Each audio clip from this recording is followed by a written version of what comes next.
It's finals time in the AFC Women's Asian Cup. It's Australia versus DPR Korea.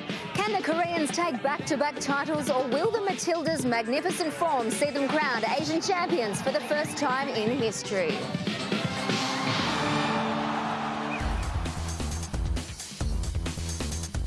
Hello and welcome to our live coverage here on ABC of tonight's final and third and fourth playoff of the 2010 Asian Football Confederation Women's Asian Cup.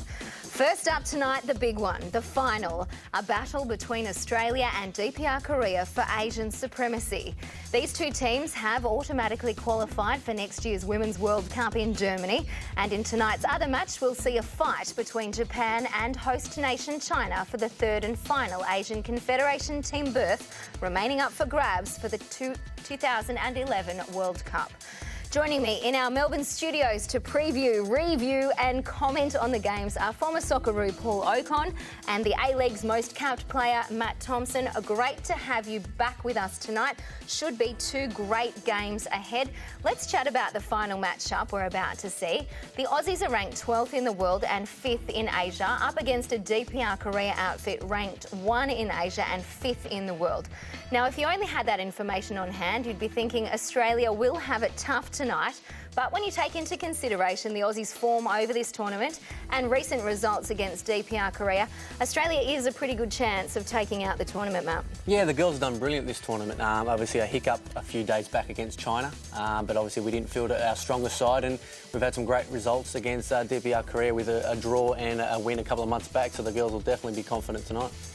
Well, I guess the only way to describe some of the games we've seen against DPR Korea is bizarre. They've been very physical encounters. We've had a couple of walk-offs. Does that highlight the animosity between these two teams, do you think, Paul? I think definitely. You have to think back to the game at Ballymore where everyone was shocked, and I, in fact, was actually watching the game live to see them trying to, threaten to walk off the game and not play.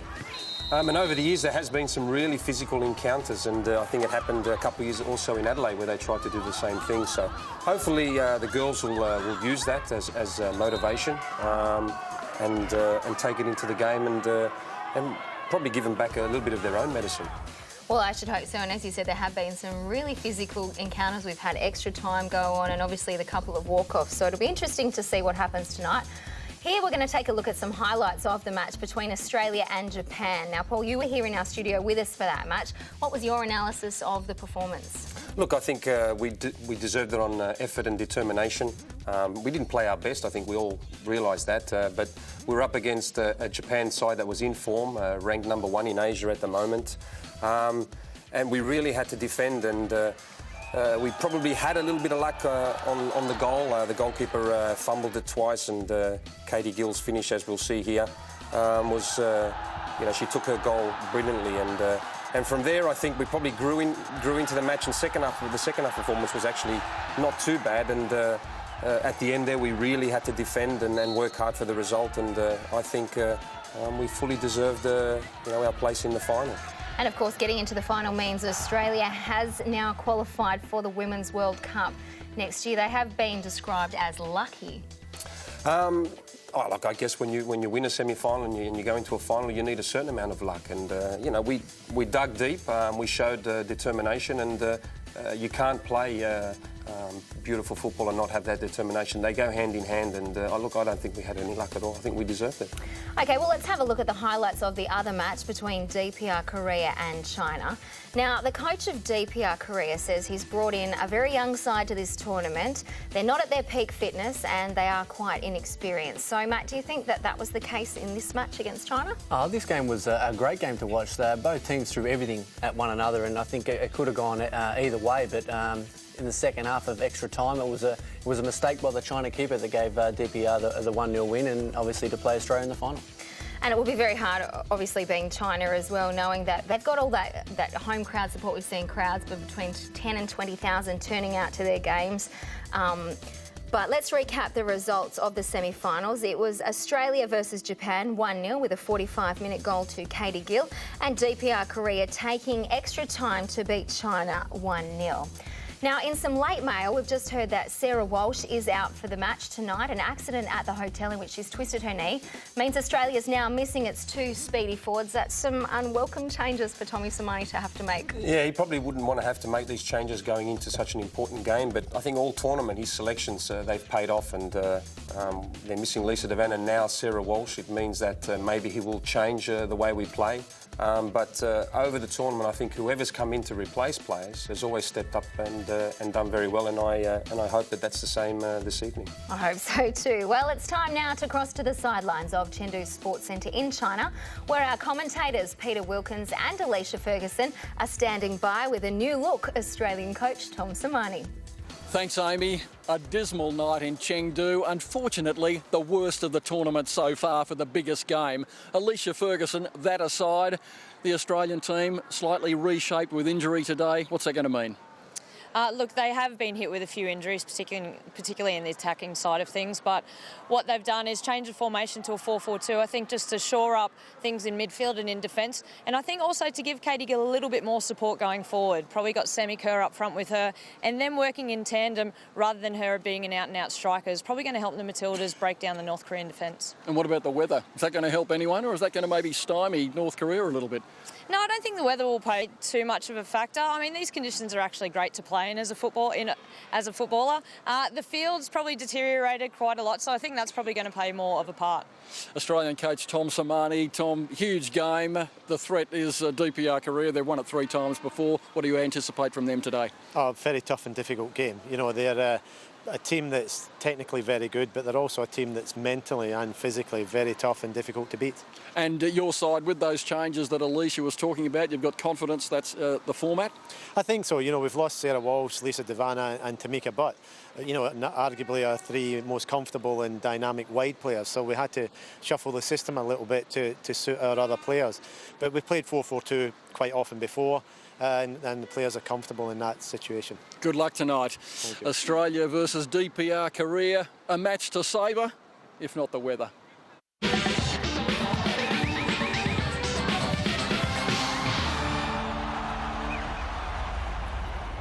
It's the final of the AFC Women's Asian Cup. Who will hold it high at the end of 90 minutes? Coming to you live from Chengdu Stadium in China as we see the Australian flag making its way out onto the field. The teams are in the tunnel ready for this battle. The weather has turned a little inclement for tonight's clash between Australia and the Democratic People's Republic. We will hear the FIFA anthem start up shortly, but let's talk about all the great things that we're going to see ahead of us tonight. DPR Korea thinks that this game will come down to mental strength, Paul. Yeah, definitely. They've come off a very difficult semi-final. They went into extra time. As we see, the weather's not good. The pitch doesn't look in good conditions. Of course, there's been a number of games over the past week in this tournament, so if they're going to beat the Matildas, they're going to have to play even better than what they did to get into the final, I'd say. And of course, the Matildas have conquered their biggest hurdle coming into this tournament, which was to qualify for the World Cup. Both of these teams will go on to the Women's World Cup next year. Tommy's been quoted as saying now that that big hurdle has been reached, their team can relax, they can play a more composed and assured style. Is that what we're going to expect this evening? Yeah, I'm sure they'll come out definitely more relaxed than what they might have a game back, but I'm sure that knowing these girls here, they won't be just content with the World Cup qualification. They definitely want to go out tonight and perform and finish first in this tournament, and I have no doubt that they'll have the quality players out there to do that. Now, all 6 goals for Australia in this Asian Cup have come from different players. We're going to be missing a couple of those tonight. But in fact, the almost 20 goals that have been scored this year have been by 9 different players. So that's got to be an advantage for Australia as we see the teams coming out onto the park. Yeah, I think it definitely works in our advantage. If you're an opposing coach and you're scouting the Matildas and you've got to look at 9 different goal scorers over a number of games, it's very, very difficult to then decide which is the most dangerous player, which player do you pick up inside the box, and hopefully that will work to our advantage, and we can score some goals. We can hear the FIFA anthem, which is played over, or before I should say, almost every international. The girls are coming out onto the park looking very focused and very fierce. Matt, what's going through their minds right now? Oh, I'd say a lot at the moment, and like I said before, I'm sure that they're having a joke out there, and like I said, very relaxed and ready to go, and they're definitely, like I said before, they want to win tonight, no doubt about it. Well, Australia has previously finished with a second, a third and a fourth at this tournament. So tonight we'll be chasing their maiden Asian Cup tournament victory, and we're all here in the studio and of course at home right behind them. We're going to stand by now for the national anthems, beginning with the national anthem of Australia.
There it is, the national anthem of the Democratic People's Republic of Korea. The team shaking hands as they both wait to do their countries proud tonight.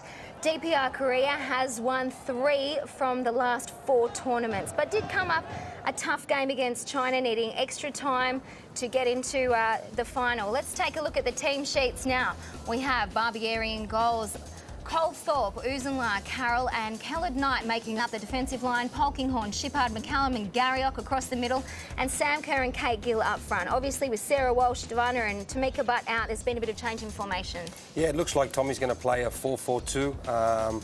I would expect the back four, as you said, to stay the same. Of course, Claire Polkinghorne will probably play on the right with Heather Garriock on the left. And Sally Shippard and McCallum will play in midfield with Sammy Kerr and Katie Gill up front. And there we see the DPR Korea team sheet. Not too many changes from the other night's game. They'll be looking to put their strongest team forward, Matt, in an effort to win this Asian Cup. Yeah, no doubt about it. I mean, they won't be, like I said, the same with the Australian team. They won't be happy with just the qualification. They'll definitely want to take out this tournament, and they definitely have the players to do so with a great result a couple of days ago. All right, well, Tommy's been quoted as saying this group of players can beat anybody. Yeah, why not? I think on their day, there's no easy game, and I think the Matildas have proven over this tournament that, if they do win tonight's game, that they will have deserved it. And going into next year's World Cup, I don't think we should fear any opponent. Well, the official for tonight is Sachio Yamagishi from Japan. We just see the teams preparing for the kickoff now. The team coaches, Tom Samani for Australia and Kim Kwan Ming for DPR Korea, issuing their last-minute instructions. Well, it's time now to cross to the sidelines and to our commentators Wilkins and Alicia Ferguson. A smile and a premature start to the 2010 Asian Women's Cup final against DPR Korea. The holders, they've won 3 out of the last 4. They've played in 5 finals, and the Matildas playing in a second final and in their 3rd Asian Cup appearance. And Polkinghorne makes play to start off with. It's going to take a little while to get used to the greasy conditions. The rain has tumbled down in the last 3/4 of an hour, and both sides are going to take a while to acclimatise. Polkinghorne gets a grab at a second, and Sam Kerr, the youngster from Perth, the 16-year-old, into the side today in place of the injured Sarah Walsh, makes a positive charge at the first, Alicia Ferguson. It's quite surreal here with the mist driving in.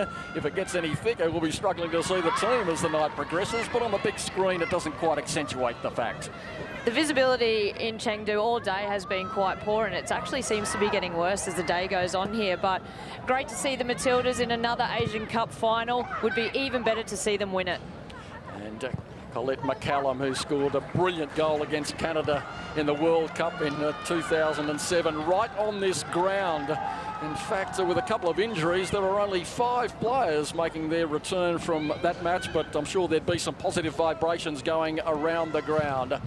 This DPR Korea side has been in pretty good form, barring the 2-1 loss to Japan, which put them back on their heels a little bit in the group phase. DPR Korea in recent times haven't been as steady as we've known them to be over the past couple of years. They've had a bit of a turnover in some of their more experienced players retiring, and it's a bit of a transition phase, similar to the Matildas actually at the moment. And we've had the positive result in Brisbane where we beat them 3-2, and they have looked a little susceptible. So I think it's a great opportunity for the Matildas to go and beat them here and win the Asian Cup. Well, they've got some playmakers nodded on by Ra-Un Sim. She is one, but Australia with plenty of numbers back in this defensive line that has performed stoically in the matches so far. Really some brilliant form, and Sally Shippard called into the fray, coming back after a long layoff, has produced some very persistent performances as well. Off the head of Lauren Colthorpe on the edge of the field. She'll have great memories of the World Cup too, that headed goal against Brazil to draw Australia level 2-all in the quarter-final. What a brilliant moment for the team, and maybe they can draw on some of that vibration against this favoured team this evening. Garriott gets the boot on the ball, and you can see both sides really battling just to gain control. Kerr sent on a run again. It's punched out of play by DPR Korea, who have a handful of players in this side, perhaps 6 or 7 at last count from the team which Australia beats in Brisbane 3-2. Sam Kerr goes close. She was allowed to return from Brisbane in that particular week to go to a school formal, I do believe. So she missed the party, but she was at another one. She's here for this celebration tonight. Australia qualifying for the World Cup next year, courtesy of the win over Japan. Now, Elise Kellon-Knight is back to spoon it forward, but Heather Garriott not close to that. Elise Kellon-Knight passing a fitness test today on an injured groin, so fatigue gathering a few players in, and a couple of niggles across the tournament, playing a lot of matches in a short space of time.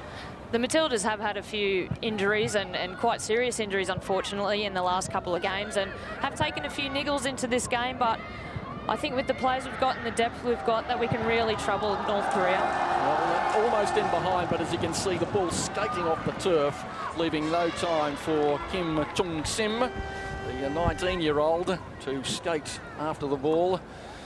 Zhou Yun-mi, one of the talents in this side, and I guess if you're looking for the danger players, the 10, Kim Yong-ae, who averages a goal every 2 internationals for this DPR Korea side, and also the 6, the 8, and the 21. Look for those overlapping runs down the right side. She's got great skill and control.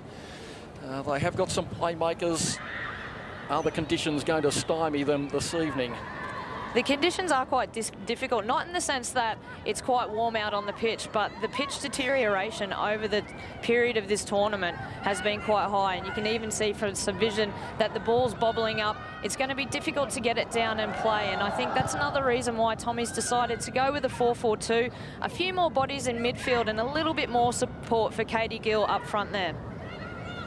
Yes, that 4-4-2 combination. Sarah Walsh, unfortunately, succumbing to a hotel mishap with her injured knee. Came up well after the game. Now DPR Korea, what they do so well is spread it to Yi Gyong, another talented player. They're not afraid to play it in close to a player who's closely marked. Punched into the far post.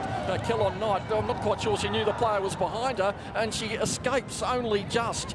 Maybe there was a belated call, but I guess the first real moment of concern for Australia. There hasn't been too many for either side so far, and we've played 5.5 minutes. The Australians, again, similar to the last game against Japan, will be happy if they can keep Korea in front of them, playing in front, and not let them get those balls in behind. And again, you know, from the previous game, I think the girls would have really, you know, taken notes from what they did get caught out with and what they can do better, because really for the majority of the last game against Japan we were really under the pump and had to defend under a lot of high pressure. Australia with a throw in. Kellon Knight, the 19-year-old from the Gold Coast, loves the surfing, loves the football, loves the studying. She's doing a bit of everything. Well, not surfing on this trip, mind you. We're a long way from the ocean. She's a female. Chengdu. She can multitask, you know. 5, 6 things at once. That's what we can do, can't we? That's right. Studying a pharmacy degree at Griffith University on the Gold Coast. She's tried to get in a couple of hours a day. Now look at the Australians surrounding the ball. That'll be a confident sign for coach Tom Samani. You might have noticed changed his hair colour, courtesy of, I guess, a women's football team. That's what you do on the eve of a final. And you do it with a smile. If you're the coach, you receive it with a smile. I think it was his suggestion if we qualify for the World Cup. So he's only got himself to blame. And Paul Jones, the goalkeeping coach, is sporting some bright red hair as well. Well, a real feeling out period for these two teams.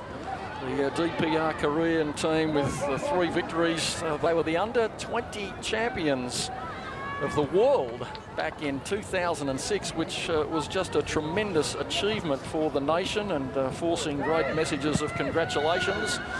And in 2008 they made the final, and quite a number of the players have filtered through to the senior team, so obviously the depth. They are selected in the 6th grade at school to go and play soccer if they'd like to, and if they, at the club level, show a little bit of skill, they can stay there. But if they don't have the technique or the skill, they're quickly removed. Here's a player who does show some skill, Riki Gyong, that can't quite make up the distance. The defensive line, Kim Carroll, a 22-year-old who scored a second goal for Australia, but a first real goal, she calls it, in this tournament. As a top-level Matilda. Now pressure coming from Song Mi. Near post ball and a first touch for Melissa Barbieri, the 30-year-old captain who was named in February this year to that role. Perhaps just edging out Heather Garriock.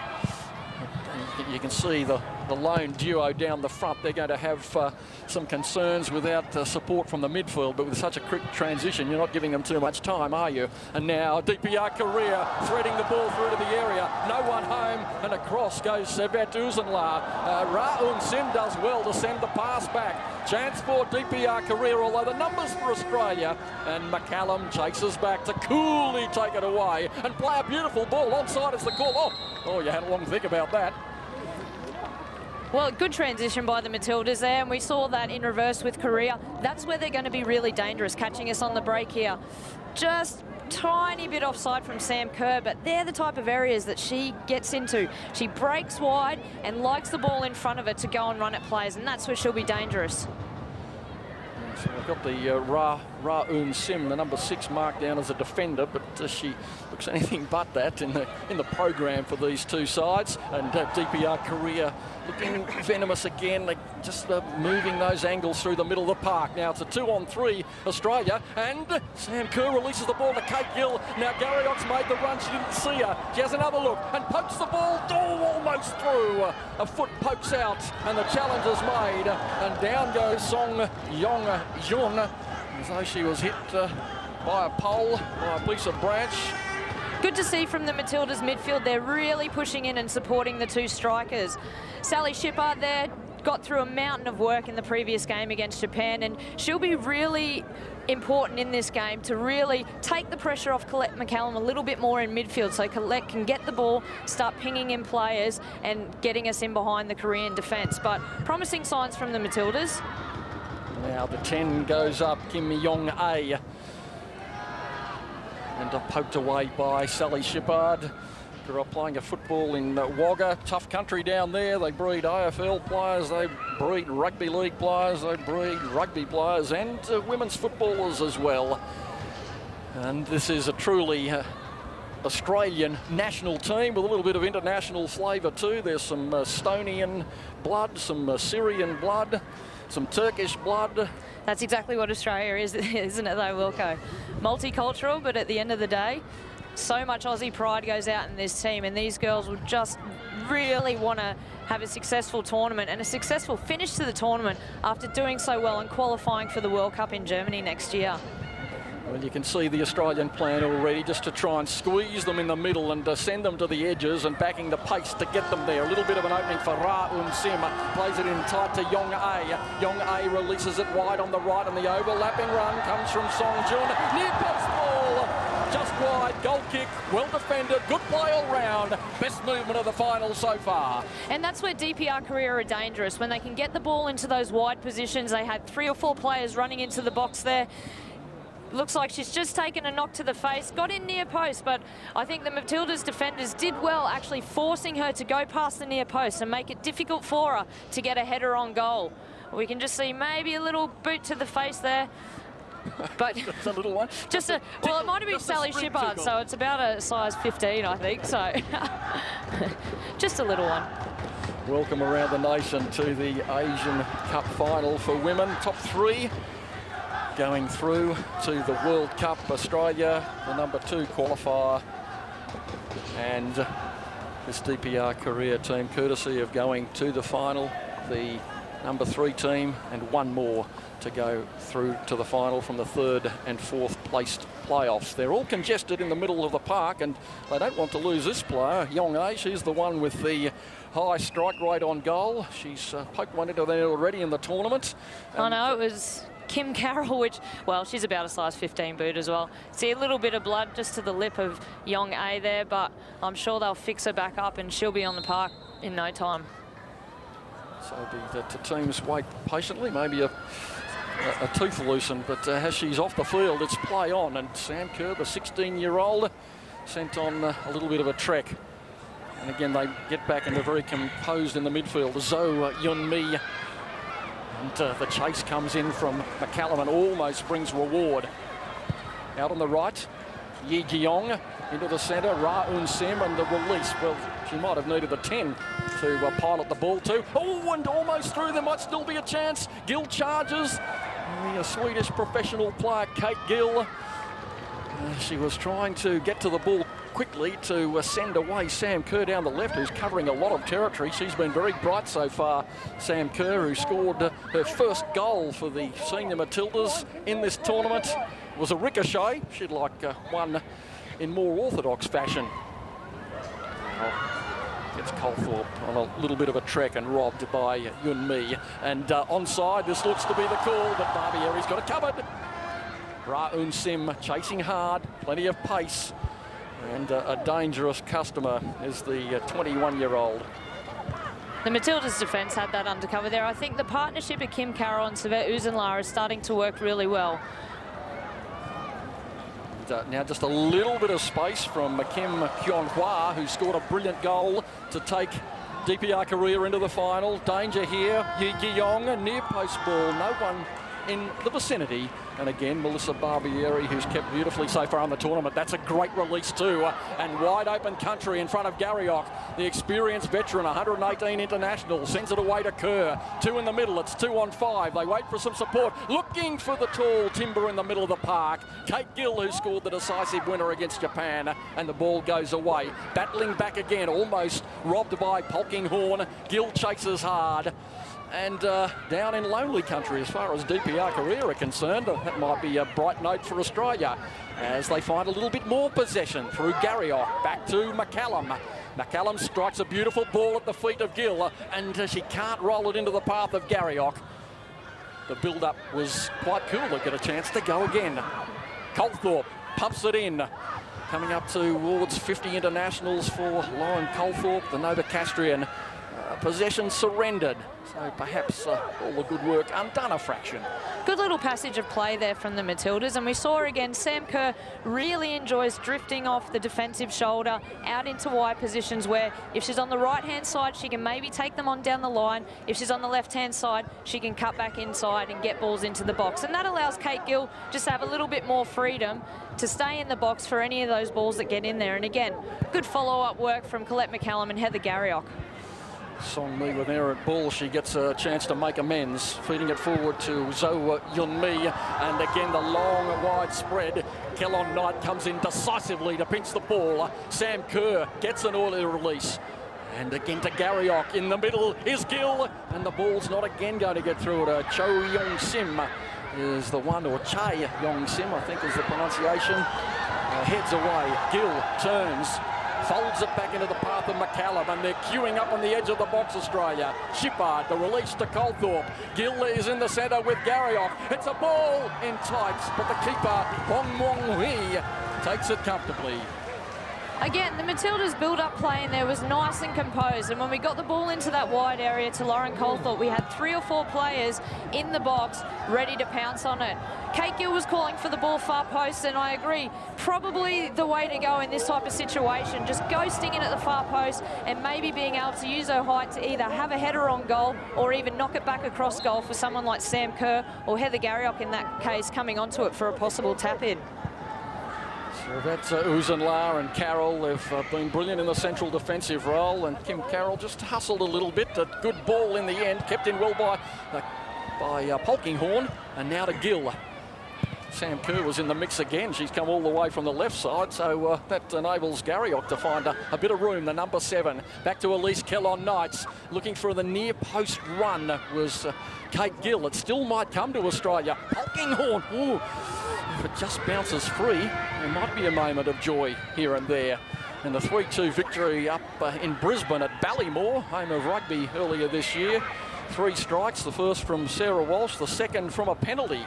And that was an extraordinary penalty. I'll tell you more about that in a moment as Elise Kellon Knight puts it through and it goes over the byline. Yes, there were histrionics. Not the first time from DPR Korea. They left the field after a very poor decision. They objected to it. They left in disarray. They held off on the edge of the field. Play was delayed for about 5 minutes while they refused to play. It was quite extraordinary and rude. And Australia slotted home the penalty for a lead. Kate Gill, the scorer. It was all of those things for viewers that probably haven't experienced something like that before, but watching that game, it was an all too familiar side, unfortunately. It has happened on a couple of separate occasions, and on 1 or 2 occasions they actually have decided not to come back on the field at all, so it was actually a good result. Oh, neatly knotted on by Kate Gill and forcing the defence into a pressure-filled exit. Yong Sim was the one who released it over the edge. And Sam Kerr already is showing some Sarah Walsh tendencies in getting in and behind and harassing them. McCallum, ball in the cross. Here is the header, a half header, really, from Gill. And the 25-year-old with a host of international goals to her credit. Almost had a chance for another one. There was a little bit of a half chance in there, but I think the good thing is that Australia are getting balls into the box and trying to put this DPR Korea defence under pressure. We do have the aerial prowess of Kate Gill and also the speed of Sam Kerr. And oh, was that offside? She's onside. Flag down. Here's Kerr. Pumps it into the net. 1-0 Australia. Flag down. Suspicion of offside. Not given. She scores her second goal. It's a Pontus of 2s. Australia lead 1-0. Her second goal of the tournament. And Sam Kerr slots it home. Gee, wasn't offside. Again, we saw just in that position, I would have liked to have seen Sam Kerr's goal celebration, actually. We didn't get the backflip and the cartwheel. But we see here, just she ghosts off the shoulder. Claire Polkinghorne plays it into her, and a cool, calm and collected collected finish into the far post. I mean, as a 16-year-old, they're the moments you dream about. And what composure in front of goal. Well done, Sam Kerr, and well done, the Matildas. Oh, Sam Kerr and her AFL footballing brother in Perth will be out of his seat. He'll be reaching for the ceiling after a brilliant effort from Sam Kerr. And, gee, we'd like another replay, but we're not going to argue with the goal. You'll allow us that, perhaps, back in Australia. If we're going anywhere near Pyongyang, I'm not sure that it would be greatly appreciated, that sort of comment, but I've got my doubts that they're even getting it. In fact, they'll be lucky to get the World Cup by the sounds of things, their men's team having qualified. But here the Matildas, so draw first blood, and it is Kerr with the goal. Yeah, and look, from my experience actually being in Pyongyang on 3 occasions, which something I never thought I'd do in my lifetime, let alone 3 times, they definitely won't be getting any of that footage there. Now, I understand, I did read a report where they're only going to be playing footage involving DPR career victories. So this match would be in doubt if it stays the same way. We're at the Asian Cup. It's the Women's Asian Cup, and we're seeing the rising force of Australian football, the women making play, and Sally Shepard venturing forth. Venturing south, in fact. That's south, believe it or not, that end. And over the other side, the eastern side, that's the Shanghai end, about 2 and a bit hours flight away. We are in the deep southwest in Chengdu. Population around 10.5 million people in the greater metropolitan area, which does seem to sprawl on for kilometres and kilometres. It's hard to pick the edge of the city, in fact. Kerr again on the ball, 25 metres out from goal, going like a winner at the moment. The pass only narrowly failed to get through to Gill. But again, Carroll has to track back. Oh, that ball had just about as much weight as she'd like on it. She wanted no less. Unable to control it. On the edge of the field is the veteran, the most experienced member of the side, Heather Garriock. That's right, and I think this, change of formation that Tommy's made with the 4-4-2 has really settled the Australian team down a little bit. It took a lot out of them to defend for such long periods of time against Japan, and they really have started this game so strongly and are actually getting people around the ball, closing DPR career down well. And when they're getting possession, are nice and composed and have people around the ball to get it out and switch it into those areas. And again, Sam Kerr, ghosting into those wide areas allows Katie Gill to stay in a central position and then look for little 1-2s in and around the 18-yard box. Australia 1, DPR career 0, 22 minutes of play gone. A neat flick on it, almost found the mark again from Kerr, playing with the composure of a 25-year-old, not a 16-year-old. She's enjoying the tour. A very buoyant force. McCallum, one of the senior members. Shepard with a punch ball in that only needed about a metre or 2 on it to the left, and she'd found Sam Kerr again. And look out. Good signs from the Matildas. They do need to take into consideration, though, that there is some space in the wide areas, and Claire Polkinghorne bursting into those spaces, I think, once the game settles down a little bit more, will really cause DPR career problems. And also, if we see, on the left-hand side, Heather Garriock and Elise Keller-Knight, both generally attacking players, and if they can start getting those combinations working and get a few balls into the box, will really start causing them a few more problems. DPR career throw. Misty and sticky in Chengdu. I reckon the humidity, it's not really rain, it's just leaking from the sky, sitting on the shoulders. It's about 98% humidity, one feels. Uzunla, a 20-year-old with so much poise in defence over the tournament so far. She's up a little bit high, helping out, chasing down the dangerous Yong A. And DPR career haven't seen too much of the ball in the last few minutes. Make a bit of a meal of it and sending it over the edge of the field. Again, we saw the Matildas midfielders there and Lauren Colthorpe swarming around the ball and really putting high pressure on the Korean players. And that's what you need to do. Once you allow these players to actually get the ball down, get their head up and have a look, that's when they're going to be dangerous, and that's when they can cut you apart. Again, another poor ball forward. Uzunla with plenty of time to distribute to McCallum. To her comes Kwon Ha. Can't close down the pass to Colthorpe. She's caught, and she's caught out a little bit. The pressure comes from Yun Mi, and the ball in is good. And we have a shot on goal, a beautiful turn, but a great hook away by Kellon Knight. Ra-Un Sem was swarming a pirouettes, but no shot. Kellon Knight there, the thief. She did well, Kellon Knight, just to get back inside, not make a tackle, just make the Korean attacker make the decision, and when the opportunity came to clear that ball away. Now the Australians throughout the tournament have been rather edgy from the set plays, particularly the corners. Have they got more authority here? Kim Yong-A is patrolling Melissa Barbieri. They've got a host of players, diminutive in stature, but it depends on the ball. It's a near post ball and a clear header for Yi Gyong. Australia again sort of waiting for the opponent to make the error rather than charging at the ball and making it theirs, but they get away with it once more. It was a good ball in by the DPR Korea player. You know, had plenty of pace on it. It was quite flat, and that's where the Matildas have seemed a little bit susceptible at set pieces and haven't really been punished in this tournament. But I think it's something going into the World Cup when you come up against the European teams and the Americans who are very dominant in the air and on set pieces. It's something that we're going to have to work on and shore up. Shippard put that ball down to Sally. Shippard's hustling. Colette McCallum scoops it up and goes with it and plays it to Sam Kerr. And the runs come now from Polkinghorne. Shippard's there as well. Garriock's available on the far left. Colthorpe patrolling the right. Sizes up across, looking for Gill. Dotted on by Shippard. Keeper late to the ball. Bounces up. Oh, it was almost a carbon copy of the goal against Japan, with the keeper sort of tentative, hesitating and coming off the line, and then the bouncing ball. But it's almost anybody's in that situation. It was. The bouncing ball did trouble the keeper a little bit, but there just wasn't any Matildas close enough to make that pay for the North Koreans. Well, another goal would be brilliant, but in contrast to that statement, the DPR side could just as easily snatch one, and it's all square. It's the sort of game it is, football. Just has you relaxing for one moment and paying for it the next. Gill nicely chested down, and the pass just out in front, scooped downfield well by Sung Mi.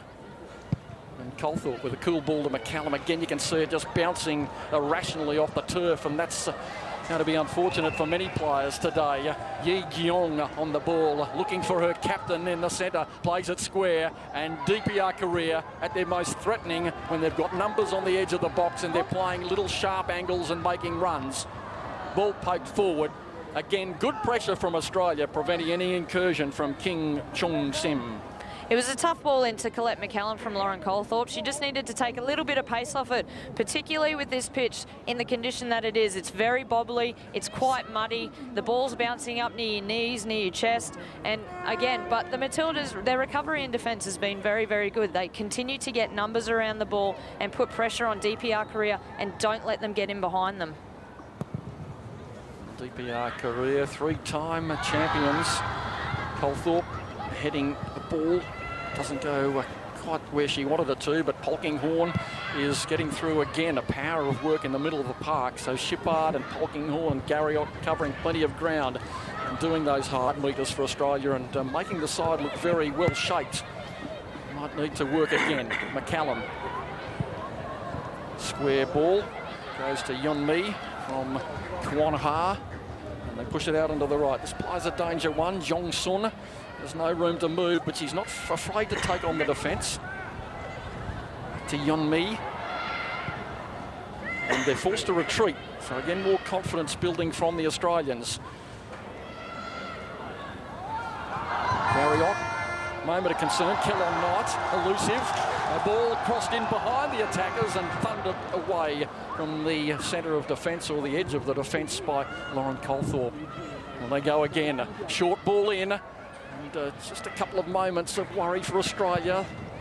They want possession. DPR enjoying a period with it. Yi Gyong. Pass goes Australian. Colthorpe will calmly watch it go out of play, and you can see the water back on the athletics track. The spectators are here tonight, not in force, one might say. More were here in a couple of the other matches involving China across the tournament, and still a very vocal Australian contingent on board. Crowds have perhaps been thwarted by ticket prices for the finals. 40 yuan, 80 and 200 for a group ticket. That's quite expensive. For the earlier matches, the group games, they were as low as 20, 30 and 150 for group tickets. 20 is about $4 Australian, quite a bit in these terms. Now, ball into the near post, and it's going to be Barbieri's. The dummy was made by Kim Yong-a on reflection. She might have grabbed it on the right boot and taken it herself, but Kim Chung-sim wasn't allowed to get near it.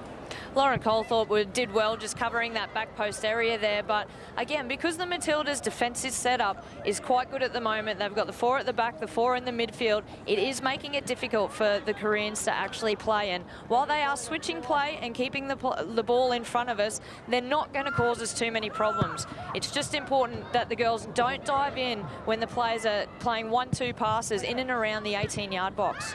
Well, a canny bit of dummying from Savret Uzunla. She won out on the first occasion. Australia just battling for the moment. McCallum goes in, a really steely challenge. Falls free for DPR, Kwon Hwa. And again, they'll look for that wide spread to the right to try and bring Song Jong-sun into play. There goes the overlapping run from Song Yun. Now the cross. Will it be a pinpoint run? Here she goes on the left foot, floating it to the far post. Oh, it comes off an Australian head. Does it for a corner? No goal kick. And again in the middle, Kim Yong-a and also Ri Yi-jeong with the chance, but not 100% chance, I'd say. It was just a glancing header. It was always sort of going up when it reached her. It was a good ball into the box, and we just saw Kellen Knight a little bit of a slip there, and that just shows you that because the field, even though it's quite firm underneath, it's quite greasy on top, and maybe there's a consideration of putting in the screw-in studs to make sure that doesn't happen, because again, it was a good chance for Korea and one they probably should have done better with. And again, one of the danger players, Ra Eun Sim, steers it to the right edge of the field. Danger coming from Chung Sim. Tight marking on Ra Eun Sim now. Back to Chung Sim again. Square ball to Zo Yun Mi. And numbers back for the Matildas.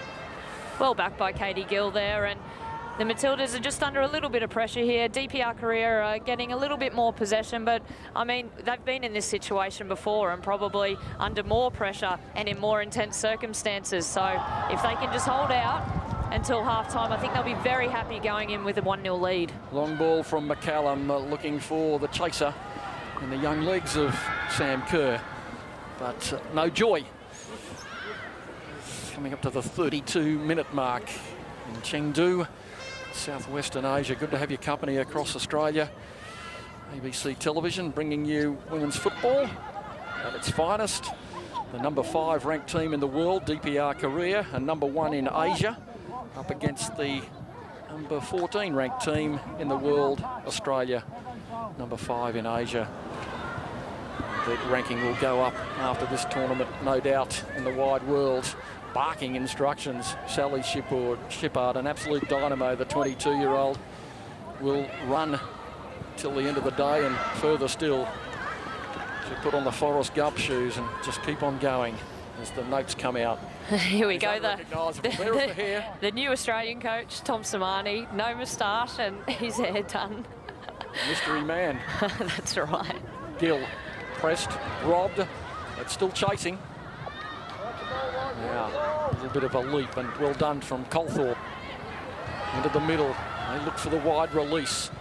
Up goes Garriock to try and tighten the room. Provides enough of an obstacle just to send the player off a direct pass. Shippard coming in to send it out of play, beating Chung Sim. Sally Shippard really did come into her own in this tournament in the last game against Japan. She was so composed for the Matildas in midfield. Just a little bit of an opportunity, is it going to be for Korea? The cross going to be important from Yi Gi-yong. Can she pinpoint it in? Near post for Uzala, away. It's still there. A big chance for DPR Korea. It's set up now for Jong-sin, and she sprays it all the way over the top. And there's one of the Australian players down in the box there. I'm just trying to see that Heather Garriock, I think, may have taken a knock on the head. She actually had a knock in the previous game as well, and had a bit of an egg on her head, and she's been picking up a few little injuries. Yeah, she's also had a little bit of coldy sort of flu symptoms too, but she has punched out the metres for the team. And that's the thing with Heather, you know, under any circumstances, if she's injured or if she's sick, she's such a consistent player for the team, and it shows in the fact that she's played 118 caps for Australia, and we'll see it here. Oh, just a little bit of a head clash there with the DPR Korea player. Matilda's just under pressure in the box there, but they did well getting out to this ball. 2 players to close it down and make sure she didn't have a shot on goal. Well, they won't want to lose Garriock, all that experience. And great poise when the going gets tough. Her dad Bill's here, one of the small but vocal support cast following the team. Now, she is leaving the field. One hopes for not too long. She says she's enjoyed 18 months of bad health before 2 months of really good play. Not bad health, but bad luck with a few niggling injuries, the calf, and they start to accrue. Now she has had a good spell recently. May it continue. She had a bit of an unlucky run there with a few, ankle injuries, which then turned into a few little muscle niggles and things like that, which can happen when you're recovering from a reasonably serious injury. The tendency is when you do come back that you might pick up just something else that's a little bit of a niggle, and it's such a frustration for players. And, it's not as bad as breaking your leg or, Sarah Walsh coming up with something wrong with their knee and something that could be quite serious, but it is enough to frustrate you when all you want to do is get out on the park and play. 10 minutes to go before half-time. Australia, well, they haven't been down this end of the field for some time. The southern end of the Chengdu Sports Centre, and knitted nicely forward goes DPR Korea through Ra Un Sim. Kellon Knights well back. Garriock has recovered to keep it in play. McCallum in support, and Gill is forward. Now some numbers. The run was made offside this time. That's a call. I thought there might have been a better ball wide on the right away to Polkinghorne, who was just in an absolute hectare of territory. You're right, Sam Kerr, just slightly offside. The DPR Korea defence did well stepping up, but Claire Polkinghorne actually had an absolute acre of space here on the right-hand side, and a ball into her would have been quite dangerous. Sam Kerr. Nonchalant entry to the game with a good call in her favour earlier on. Shade of offside, no flag, 1-0. Beautifully executed finish. Now Carroll for the Australian defence. He's got a contingent of family here. Oh, just a loose moment from Carroll. Cross ball in, McCallum forced to come to a rescue. Not exactly the type of clearance that you want from Kim Carroll. Could see what she was trying to do, play it off the DPR Korea player to get an Australian throw in. But in those situations, in the final third, you really just want to clear your lines and, if possible, hit one of your strikers so they can then keep possession and build the play. Well, now the accurate boots of Kim Kwon Hua with the corner. There is Yong A. Again harassing the keeper. Ball in. It's a dangerous high ball to the far post. Headed down. It's going to be a muddle for the defence. They have to clear, and it's hooked away desperately by Elise Kellon Knight. Oh, once again, showing some vulnerability in the box, the Australians. And Polkinghorne does well. Now Sam Kerr's got a long chase. She's quick. The long strides force the pass deep back to Myung Hui, and an errant ball out. And offside is Kerr. Polkinghorne, if she had a time over again, might have played that one a fraction differently, seeing her teammate anchored downfield. And we see the chase from Sam Kerr here.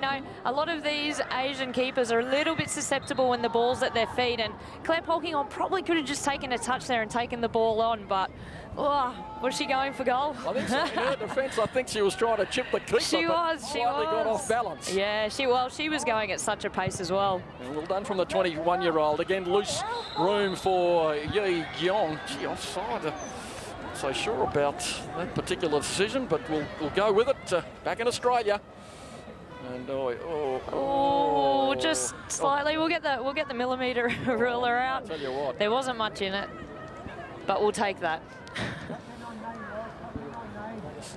Apologies for the parochial commentary to all our North Korean viewers littered across Australia. Anyway, we watch Australia lead. Gill knocks it on. Bouncing ball, no. Hits the head of the defence. And down again from Yi Gyong, who's shown some great fortitude down the left side of the park and got a team into good positions. And they'll have another throw in with around 6.5 minutes to go before half-time. This game being played at about 6-7 minutes past 8 local time in Chengdu, China. DPR Kerr looking for a 4th Asian Cup. Australia looking for a 1st in Australian football. Uzenla tucks it forward.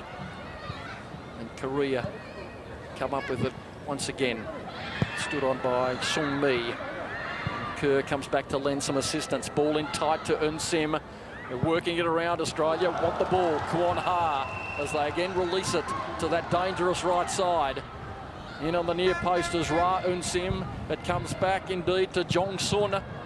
And it's not cleared emphatically by Australia until now, with Colette McCallum driving it high down towards Gill. Back it's going to come. Is it Garriock? Gets enough of the ball. Kerr looks to feed Garriock again. Feet up. Legitimately so. Both had them poised in the air at the same time. Good leap from Carroll. But they're not gaining possession, and that's going to enable DPR Kerr to attack again in numbers. Kwon Hua with the ball. She receives it again and feeds it back to the right. Was that offside? It was more offside than the previous call, one thinks. And it's Ra Eun Sim finding all that space, tracking down the right side, which is the danger zone. And Sim down the right and Yi Gyong down the centre, and this Song Jong Sun, a quite dangerous player. Kerr with the ball and looking to level the scores. Australia just the enemy of the football at the moment. Can they gather it? They don't want a shot to come in. Barbieri poised on the goal line. Yi Gyong pours on the pressure again, takes on Colthorpe, wins the battle. The cross though goes over the byline, and so her pressure again characteristic of the performance so far, and what you're underlining before, Alicia, holding off the player. They're not committing to tackles, and it is working.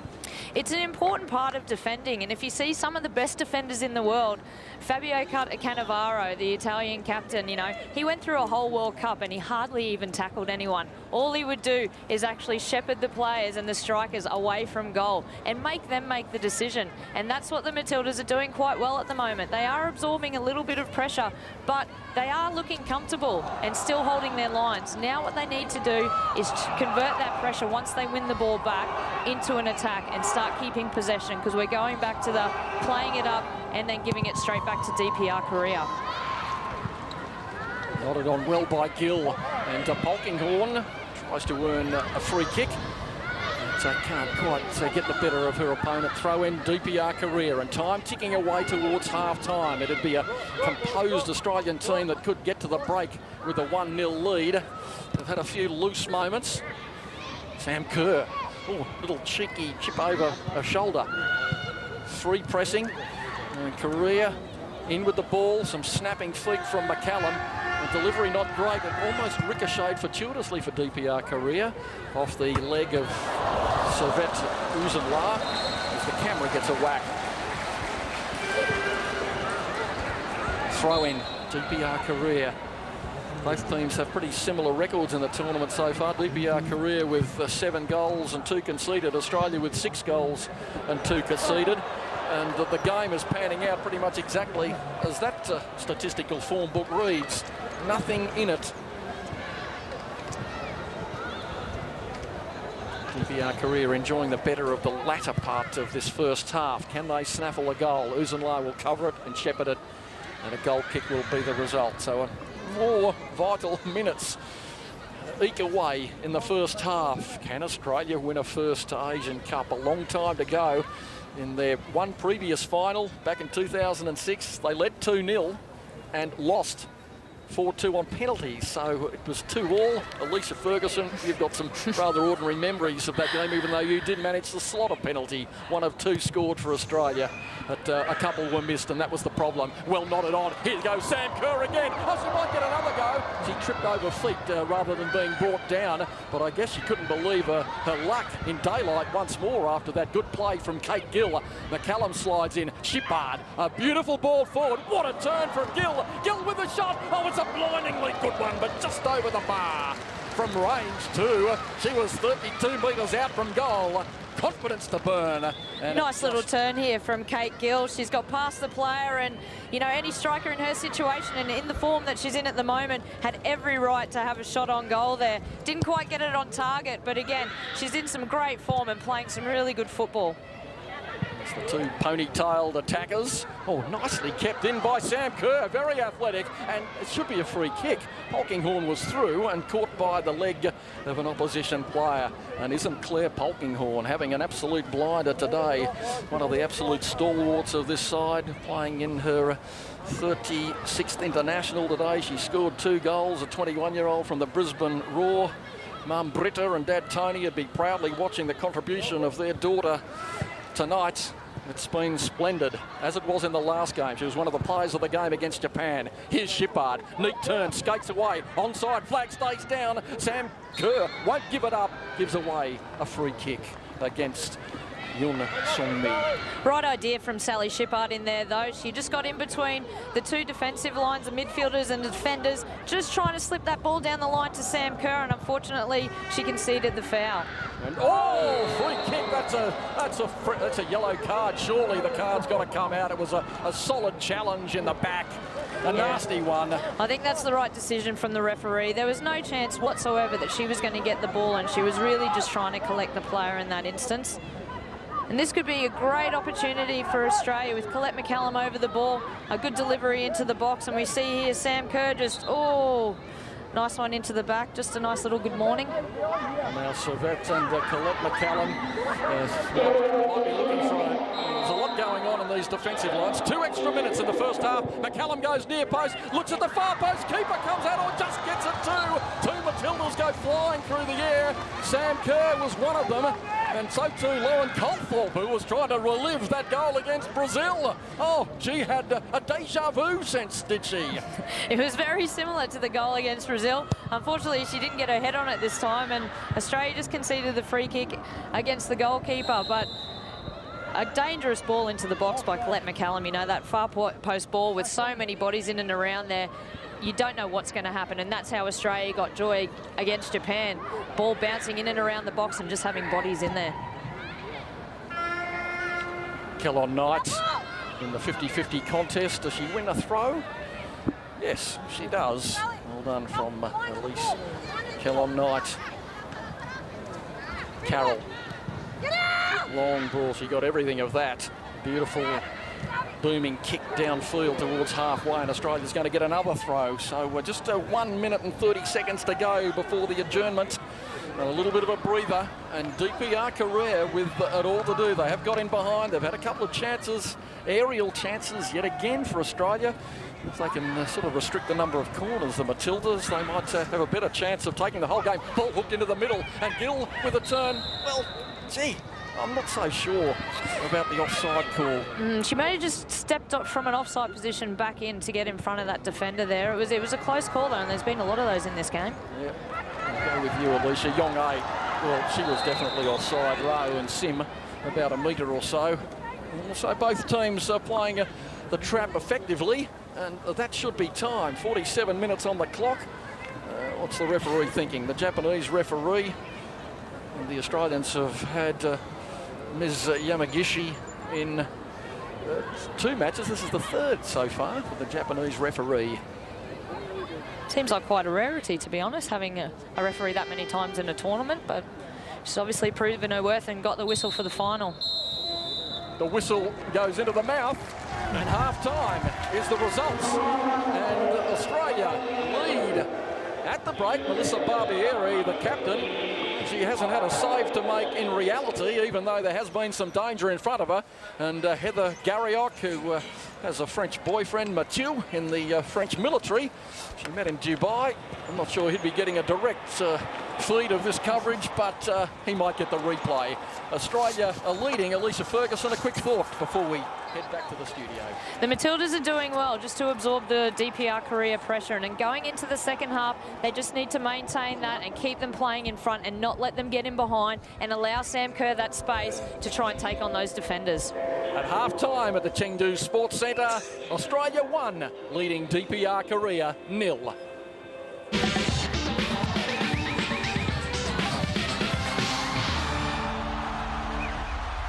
It is half-time in the final of the Women's Asian Cup, where it's Australia versus DPR Korea, and Australia is leading 1-0. Now, the top 5 nations in Asia are very closely matched. That's highlighted by the rankings of these two teams in the final. But, Matt, how have you seen the first half so far?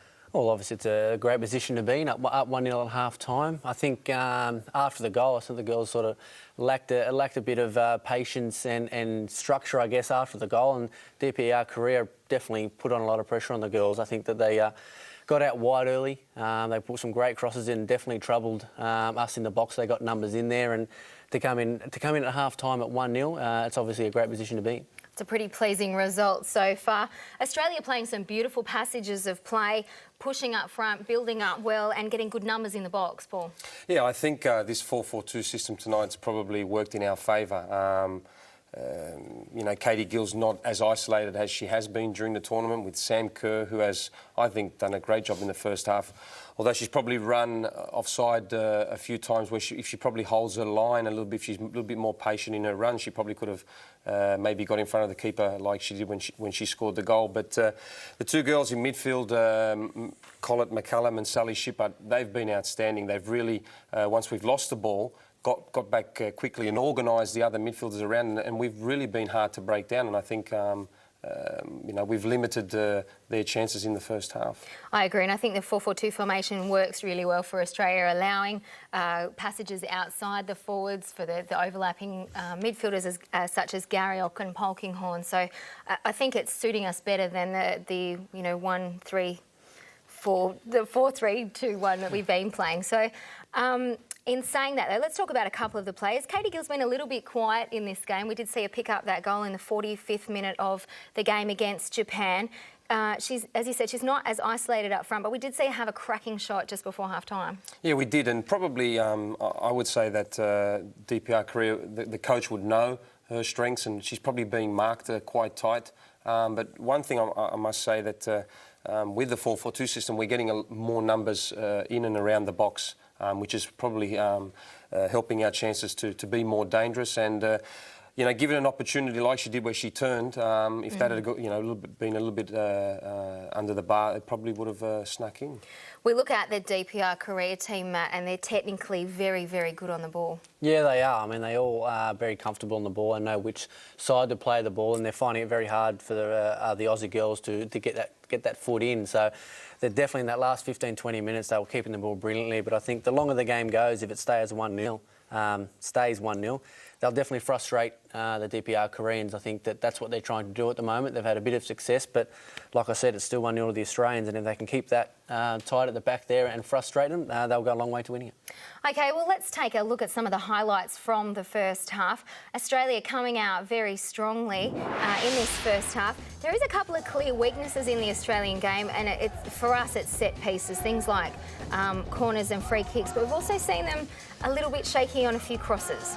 Yeah, I think that's probably been a trend throughout the tournament. We've struggled to deal with crosses into the box, whether it's from set pieces or crosses like that. And we have been lucky, I must say, that we have not yet conceded. And that's a strength of DPR Korea. They've got good wide players, and they do get good balls into the box.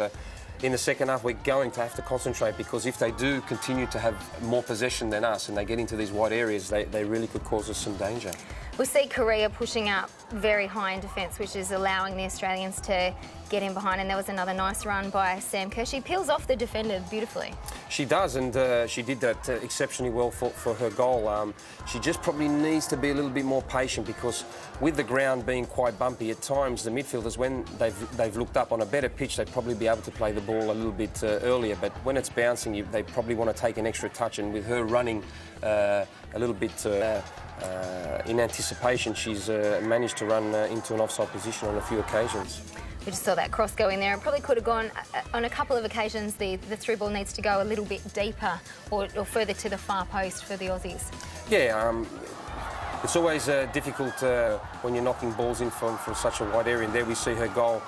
What a finish. It looks like she's been playing in this team for a couple of years now, and to think that she's only 16 years of age, it's an incredible achievement. I was going to say the same thing. She sat outside her defender. She found herself one-on-one with the goalkeeper and finished, well, with the composure of a 10-year veteran, really.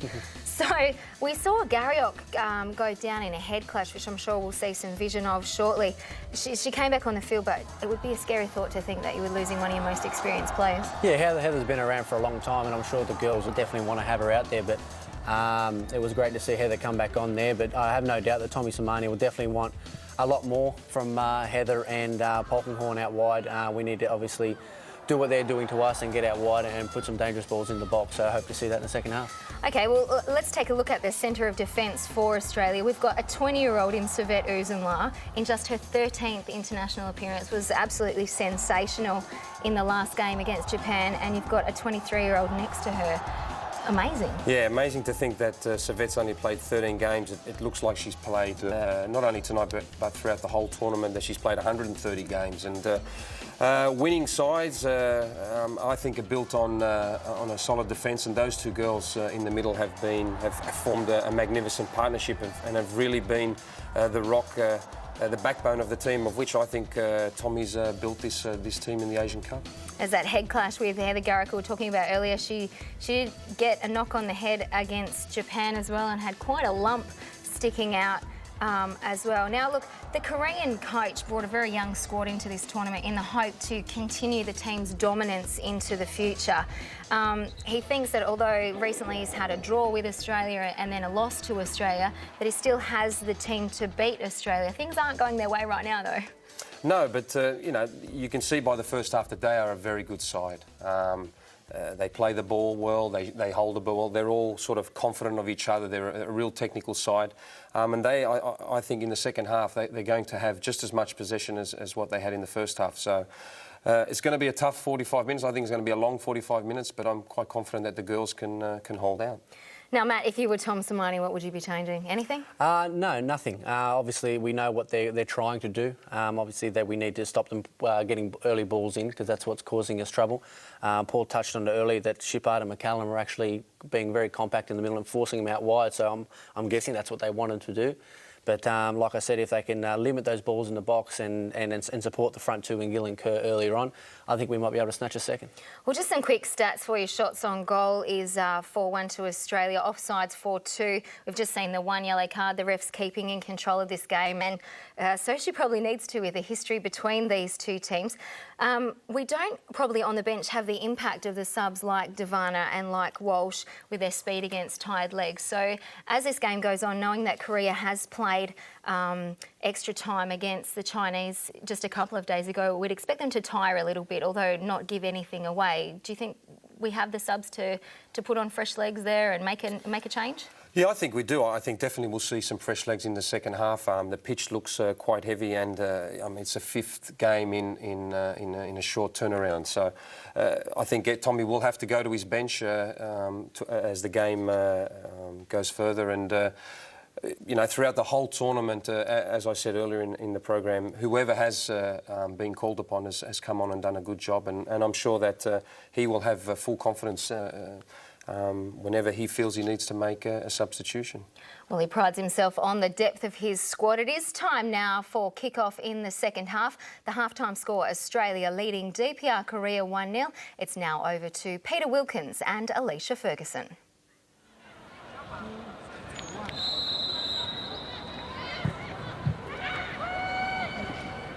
Second half underway. Asian Cup final action. Australia on the attack immediately. Sam Kerr bustling into the fray. The goal scorer from the first half as Australia looks to win its first Asian Cup final in its short history in the Federation. But they've got a very talented DPR Korea side to challenge. Ra-Un Sim is pressed, squeezed, and it's still not released by Australia. They're kicking each other. And finally, it comes free, and the cool play of Kate Gill with the turn wins the free kick for a little jabbing stab from Yu Yong-hui, the 24-year-old. And we saw before, Kim Carroll, like we were talking about in the first half, was just the defenders staying on their feet and making the attackers make the decision, and she did that in that case, and it was a bit of a scuffle in there with the Australian girls kicking each other, but we got it away and Kate Gill was able to win the free kick. Australia getting plenty of messages of support from Ben Buckley, the head of the FFA, as Kerr slips in driving forward. So too Pim Verbeek, the Socceroos coach, and Kate Lundy, the senator. And also they received a video message prior to the semi-final from Lucas Neal, captain of the Socceroos, which was a great treat for the side and might have inspired them to victory. Here goes DPR Korea once more, and Chung Sim looking to find someone in the gloom, in the mist. It's looking a lot brighter on your television screen, but that mist really starting to descend, and they're going to have to power up those lights, I think, in China. They love a good light. Elise Kellon-Knight doing very, very well in this match. Runaway Bay Hawks, I'd love to see her progress. Junior team she was involved in on the Gold Coast. As we watch now Colette McCallum, who played since she was a very, very young girl. Mum Margaret and Dad Robert encouraged her along, and she is a real talent. Does a lot of that hard work, hard grafting work in the midfield, and is a great player to find space and win balls for you as well. Well, she's a great technician, Colette. You know, she's a natural left footer, and she really does work hard on her set plays, and her passing technique and her long and short passing technique is of a really high quality. Oh, here's Sam Kerr burrowing through. Beautiful ball, and the dummy. Well, you could excuse Gill for that. She thought that she had support in Garriock, and now some defending to do from Carroll. Very cool. Kellon-Knight can't keep it in. And just talking about Colette McCallum and junior teams, she was part of the Joondalupa Untouchables, which I think is a great name for a junior team. Joondalupa Untouchables over there in the west of Australia. This team, very representative of the nation from east to west. Now a little bit of space for the captain, Kim Yong-ae, the 27-year-old. As we watch DPR Korea go coolly forward. Song Yong-sun, a very dangerous attacker. A little bit of room now for Yeon-mi, 23-year-old. A lot of junior players in defence, but some room for Eun Sim. It's going to go away for a throw-in to DPR Korea. So Australia's first sensitive moments in defence in the second half. And good defensive structure again from the Australian team. They've really settled into this game well with the new formation of a 4-4-2 rather than what we have been playing of the 4-3-3, just to settle things down, to get a few more bodies around the ball. And I think it's been working well for them so far. They've really closed that space down. You know, the hard work from people like Claire Polkinghorne and Sally Shippard, not to give these Koreans enough time to get their head up and then play the ball forward. And even when it is going forward, we look comfortable just defending them in behind. Now, here's a dangerous floating ball, but it was an air swing almost from Elise Kellon-Knight. Maybe she lost it in the mist. Swing no ding, I believe the term is. It's going to come back in. Number 21, a dangerous player, and Garriock, coolly as he like, robs the defender. Tries to release Kerr downfield, accuracy not with her. Gill chases back. McCallum speaking on the pass. It's going to come free to Garriock again. Now Kerr's offside. She's offside. That's not given. You can see Sam Kerr just trying to get back on side before Heather Garriock released that ball. Just had a little bit of a slip, and again, you know, we were talking about the field before. It is quite skiddy out there. It's, you know, in the middle of the park where there's a lot of bodies. It's starting to break up quite a bit. And unfortunately, Sam Kerr couldn't keep her footing there. Yeah, Colethorpe loping after the ball. She might be forced to do another bit of play again as Shippard goes back and manhandles virtually her opponent and gets a boot to the ball too. So the job semi-done for the tall, statuesque Sally Shippard. And we've said that about Sally, you know, in the last couple of games, the work that she gets through in a game, particularly when she's in central midfield, and her ability just to slow things down and compose herself. Cross coming in, danger. You can see some backing in. Will she manage to get the shot in? It's released. Stop. Two players missed it for DPR Korea. It went right past the captain and went close to Eun Sim. Australia struggling to clear it. And finally, Colethorpe says, I'll have it. Oh, she doesn't clear it now. She scuffed it. Ball in, and it's hooked away finally by the Matildas. as DPR Kerr put the anchor out in opposition territory. Garriock heads on. It's going to come back again. Playing very high on the field, pressing for the equaliser. Will it come? It feels like it might. I don't want to say it. Song Jong-sun throws her body at the defenders. Kellon Knight tackles her willingly, effectively, although ball out of play, so the pressure not gone. They're queuing up DPR Kerr. They're all within 40 metres of the ball. And now it comes across field. This was the end. They scored the goal, the decisive goal against China. Ball out to Gill. She needs a bit more support. Coolly, Kate Gill. She plays with a lot more strength since she's played in Sweden, plays for Malmo.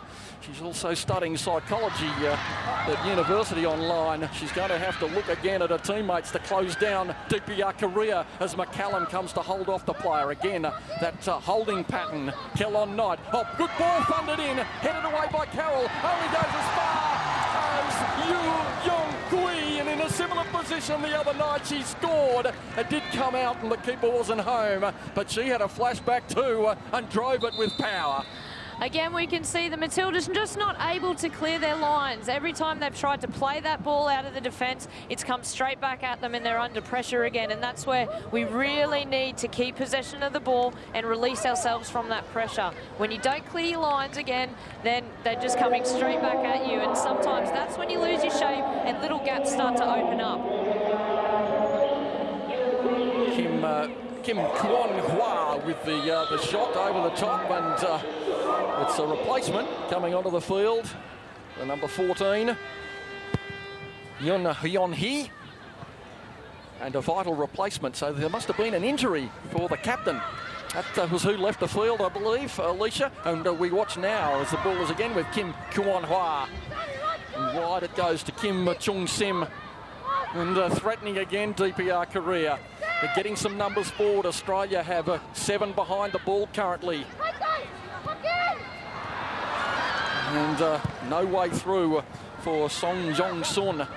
And Australia really playing some heavy defensive strategy currently. Oh, great get from Sam Kerr. She didn't give up the ball at all and slid in effectively to win, well, not win possession, but at least win some territory and some breathing space. That's right, she came in, it was a good chase from Sam Kerr, you know, she's so quick, and I don't think the defender gave her the respect that she deserved coming at her with that much pace, and hopefully the Matildas can keep the DPR career in here and maybe gain some possession and maybe end up with a shot on goal. Well, that's what they're looking for, a period of possession. Australia trying to play a little higher on the park. Carroll shuffles across, finds Kellon Knight. Uzenla comes in, thrusts the body at the ball once more. Showing not worrying about damage to the body. Kerr feverishly after the shot maker Kim Kwon-hwa. And they push it wide again. Ri Yi-gyong sends a useful ball forward to Ra Un-sim. Back is Uzenla, the cool 20-year-old violin playing fullback in a spare time. She has been very effective in defence throughout the tournament. And she goes again, snapping at heels. Again, it's not released. They can't get near the ball in this territory at the moment, the Australians. Finally, Uzenla comes in to grab it, to make it hers. And Gill tickles one away. And it's thundered forward by Polkinghorne. But no one home for Australia and DPR Kerr. Well, it's a 50-metre game at the moment. It's being played in one half of the field. 1-0. Australia lead the Asian Cup final, questing for a first in Australian football, men or women. It'll be a great entree to the World Cup. The men busying themselves in South Africa. DPR Kerr are as well. I think from memory they've got a very dangerous group. Let's watch the action here. And McCallum can't thread the needle. It's going to be a throw-in to Australia with, I think, that group involving Brazil, the Ivory Coast and Portugal. So good luck, DPR Kerr. I'm not sure about their chances in that group. I believe it is touted as the group of death, and there's a very good reason for that. You know, 3 fantastic teams. Well, Shippard sensed an opening and drew hard for the ball. It comes free to Ri Yi-gyong.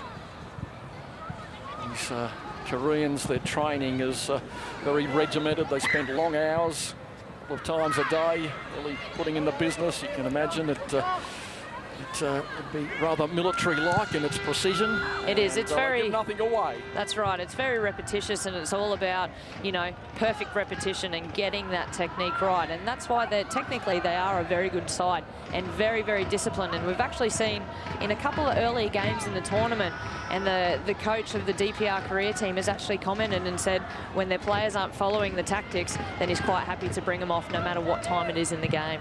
And a ball in Barbieri, a little bit slow off the line, and finally she comes and rushes. She hesitated, but you can't guarantee the bounce on these sort of conditions.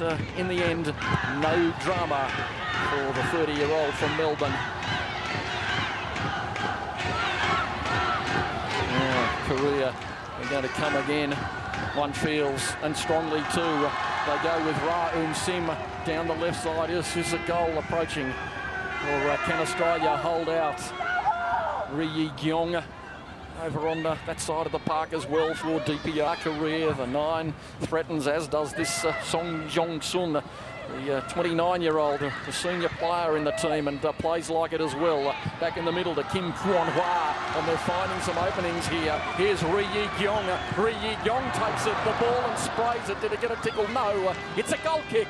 And again, Servet Uzunla does the business deep in the defensive line. And what a transition from Servet Uzunla. You know, she started off her career as a striker, attacking midfield player. Alan Stajic saw something in her. He needed to fill a gap with the New South Wales team. And what a transition. And now she's starting with the Matildas. And as I said, that partnership between herself and Kim Carroll is really starting to blossom. And I think that will continue to grow as time goes on and as they mature as players. Now DPR Korea offside, flag goes up.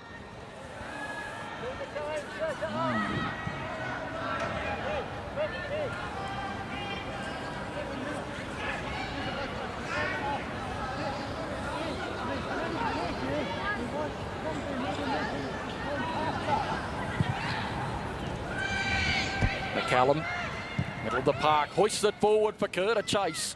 And Kerr, can she get on the outside of her opponent, Song Mi, the 18-year-old, just 2 years a senior. It's a battle royale back in defence. You can see there, just as the ball skidded off the surface and made it difficult for the DPR Korea defender to clear.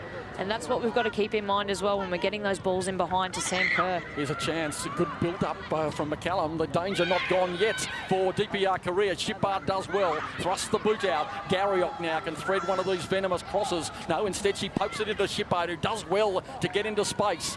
3 on 2, and Garriok now will look on the left foot, will she? She'll just try and dance. No, she sends it to Kellon Knight. Oh, useful ball in. There's the header, and it goes just wide from Polkinghorne. What a glorious opportunity. A magnificent header. It was oh so close to 2-0. And we can see there, this is what Claire Polkinghorne does so well. She arrives late into the box, she's at full pace and gets her head onto so many crosses in the box. Unfortunately, that one just skipped past the far post, but promising signs from the Australians and a great ball in from Kellon Knight. And Kellon Knight, well, she has scored 2 goals from crosses for Australia, both from Heather Garriok, and Garriok had released it to Kellon Knight, and it was a magnificent ball through. It was perfect, and oh, she's just thinking about the far post and just a little bit more of the scalp on it. And maybe bigger hair might have cut on it.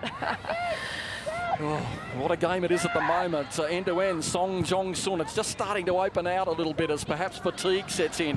Colthorpe pumps it forward, and standing on as Kerr should win a free kick, does so.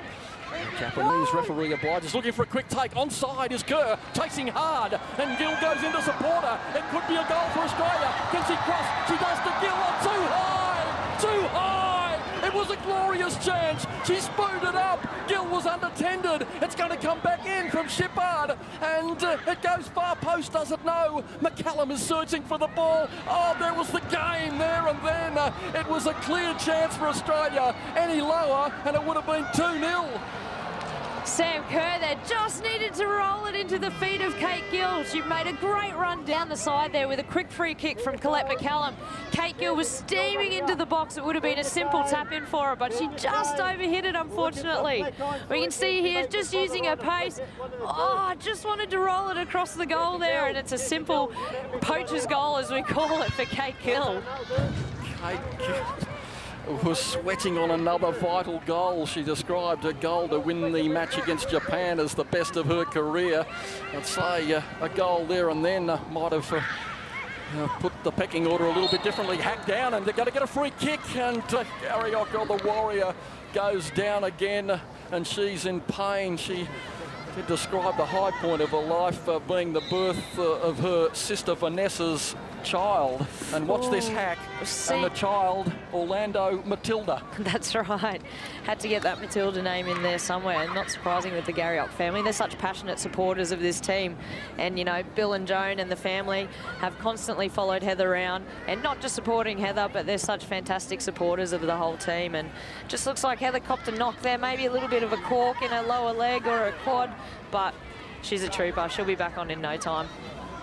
Tom Samani with the new hairstyle goes movement with some movement on the bench, and it's going to be now Servet Uzunla looking for an Australian head. It goes, oh, it's a terrible kick out. It's going to be a corner. It's a terrible release. Corner kick for Australia, and DPR Korea fraying a bit at the edges. I mean, it wasn't a great ball into the box for Servet, but you can just see when you keep that low and put a bit of pace on it, it's difficult for the defenders on this greasy surface. Well, let's look for Polkinghorne making the run in deep. They've got that space in. This was a rehearsed move, and it's Shippard calling for it far post. So too Colthorpe up. On the near post is Gill, and it's going to be Garriock looking for Polkinghorne perhaps. Shippard. And Garriock roving around on the corner post, waiting to deliver another telling blow. Kim Carroll is up as well. And now here it comes. There's the corner. It's a dangerous one, far post. And what does the call? The referee has stopped play. I think she called that she was going to blow the whistle before Heather had to take that. So okay, well, a little bit of a again. miscommunication here, but... Yeah, well, half were on their game in the box and half were just waiting. I think the referee was, just trying to see. There's been a little bit of jostling and pushing around in there, so she's just waiting for things to calm down before Heather gets the ball into the box. Well, watch again. Sam Kerr is waiting like a thief again. Shippard makes the run, and the keeper rises high. The young 18-year-old Myung Hui does well to capture the ball, and it's going to be a free kick. Yeah. We still reflect on the opportunity, and Sam Kerr, that would have been the cap on a golden game for her had she been the deliverer for the second goal. And I'm not entirely sure what's wrong. She kicks it into the back. Yeah, Sam Kerr just went in front of the keeper, so just a foul there. Now they operate in about a 15-metre square space, headed downfield, and DPR Korea will come again. It's going to be threaded through by Chung Sim. Chung Sim on the venomous left boot. Australia back, really player watching. Can they keep it going? And some nice effective play. The ball goes wide from Kwon Ha, and now far post, and they queue up. No, it's over the top. Well, they had numbers 3-on-3 at the back post, but the ball floated too high from the 23-year-old Yi Gyong. And DPR Korea, despite some effective build-up, was stretched wide. Some very good one-touch play from DPR Korea there, but Yi Gyong, probably her service into the box hasn't been very good tonight. Most of the time it gets out wide, it's gone in behind the goals, which, you know, to the Australians' advantage, let her keep getting the ball. Let her keep getting the ball, try and close her down, you know, because she hasn't been that effective up until this stage. All the time, the clock is ticking. 19.5 minutes gone in the second half. Gee, are we going to see extra time? Maybe penalties again. Long way to go. Long way to go. Alicia doesn't think so. It's going to be run and one. Don't jinx it. Don't jinx it. Maybe here. We've got to thread all these possibilities into the mix. Australia defending. Kellon Knights cool. Back to Barbieri. And she'll, she mistimes the boot, but at least gets it out of play. But Australia just have the anchor out in their own territory a little bit. And DPR Korea with numbers forward and Sim, the dangerous number 6, lurking on the edge of the 6-yard box. Australia sweating and punching it downfield again.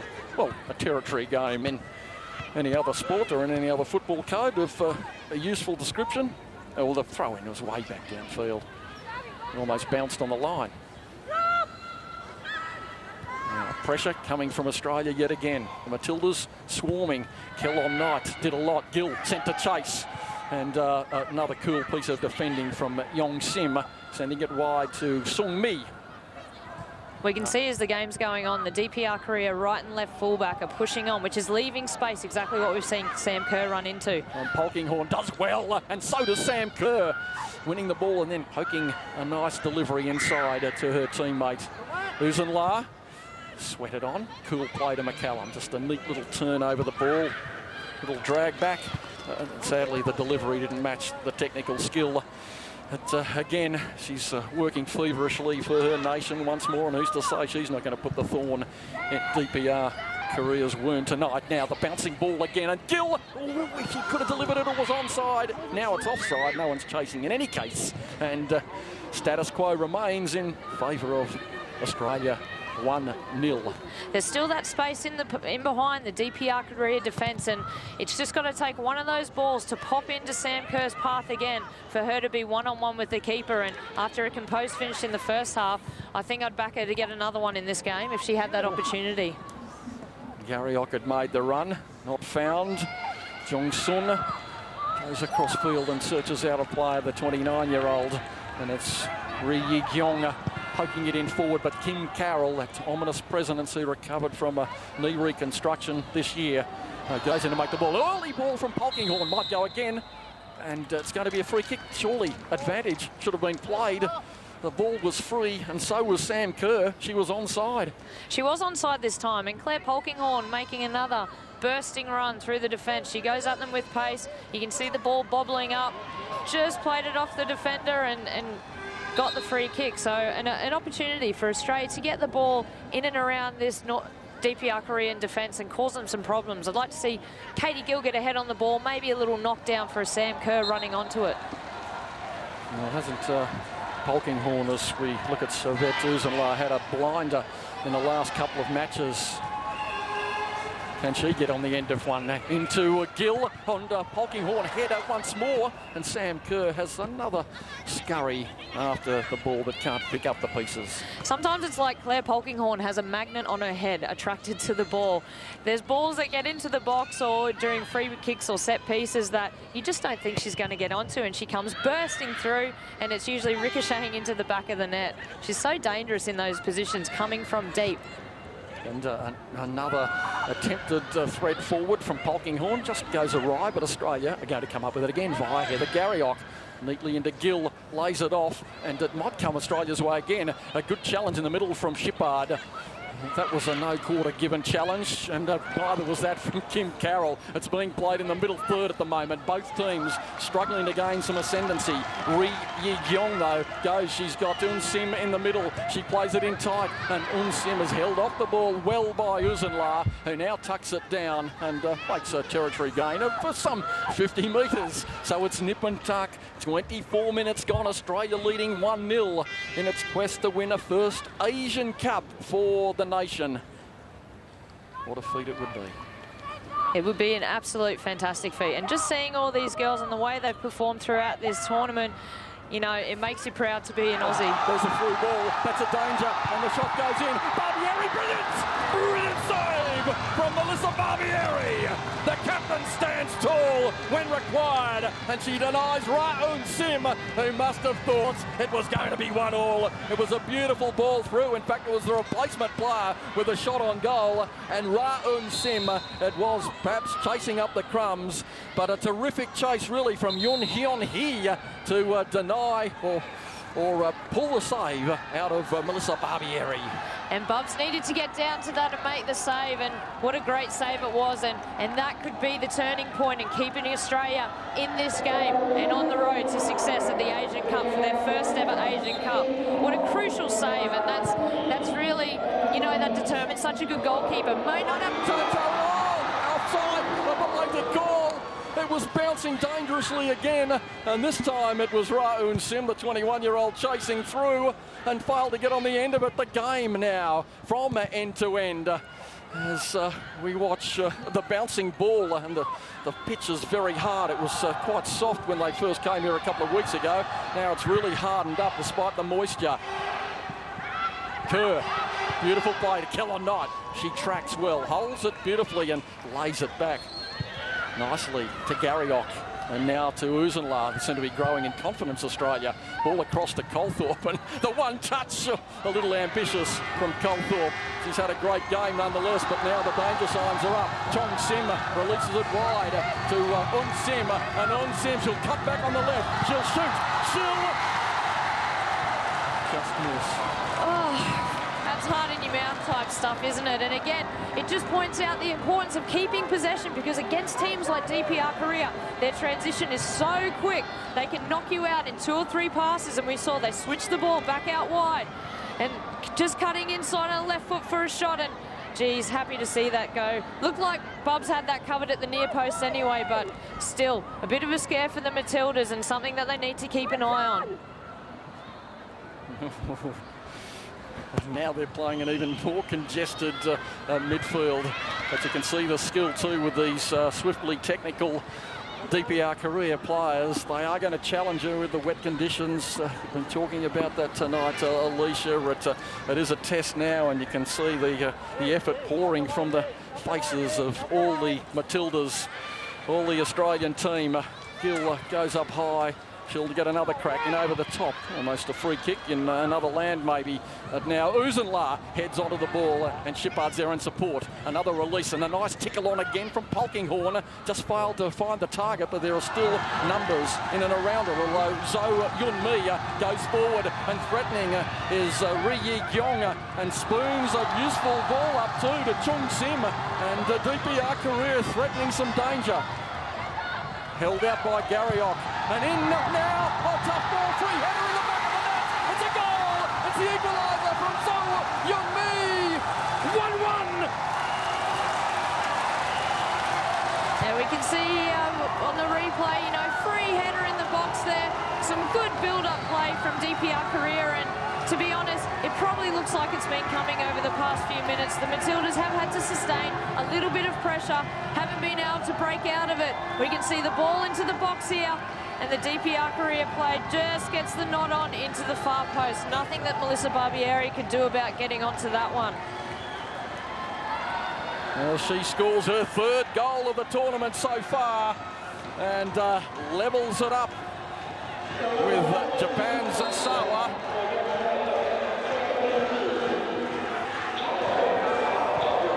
Now Australia, here's a chance, right at the other end, Polkinghorn, oh no, it's gone wide, an open goal.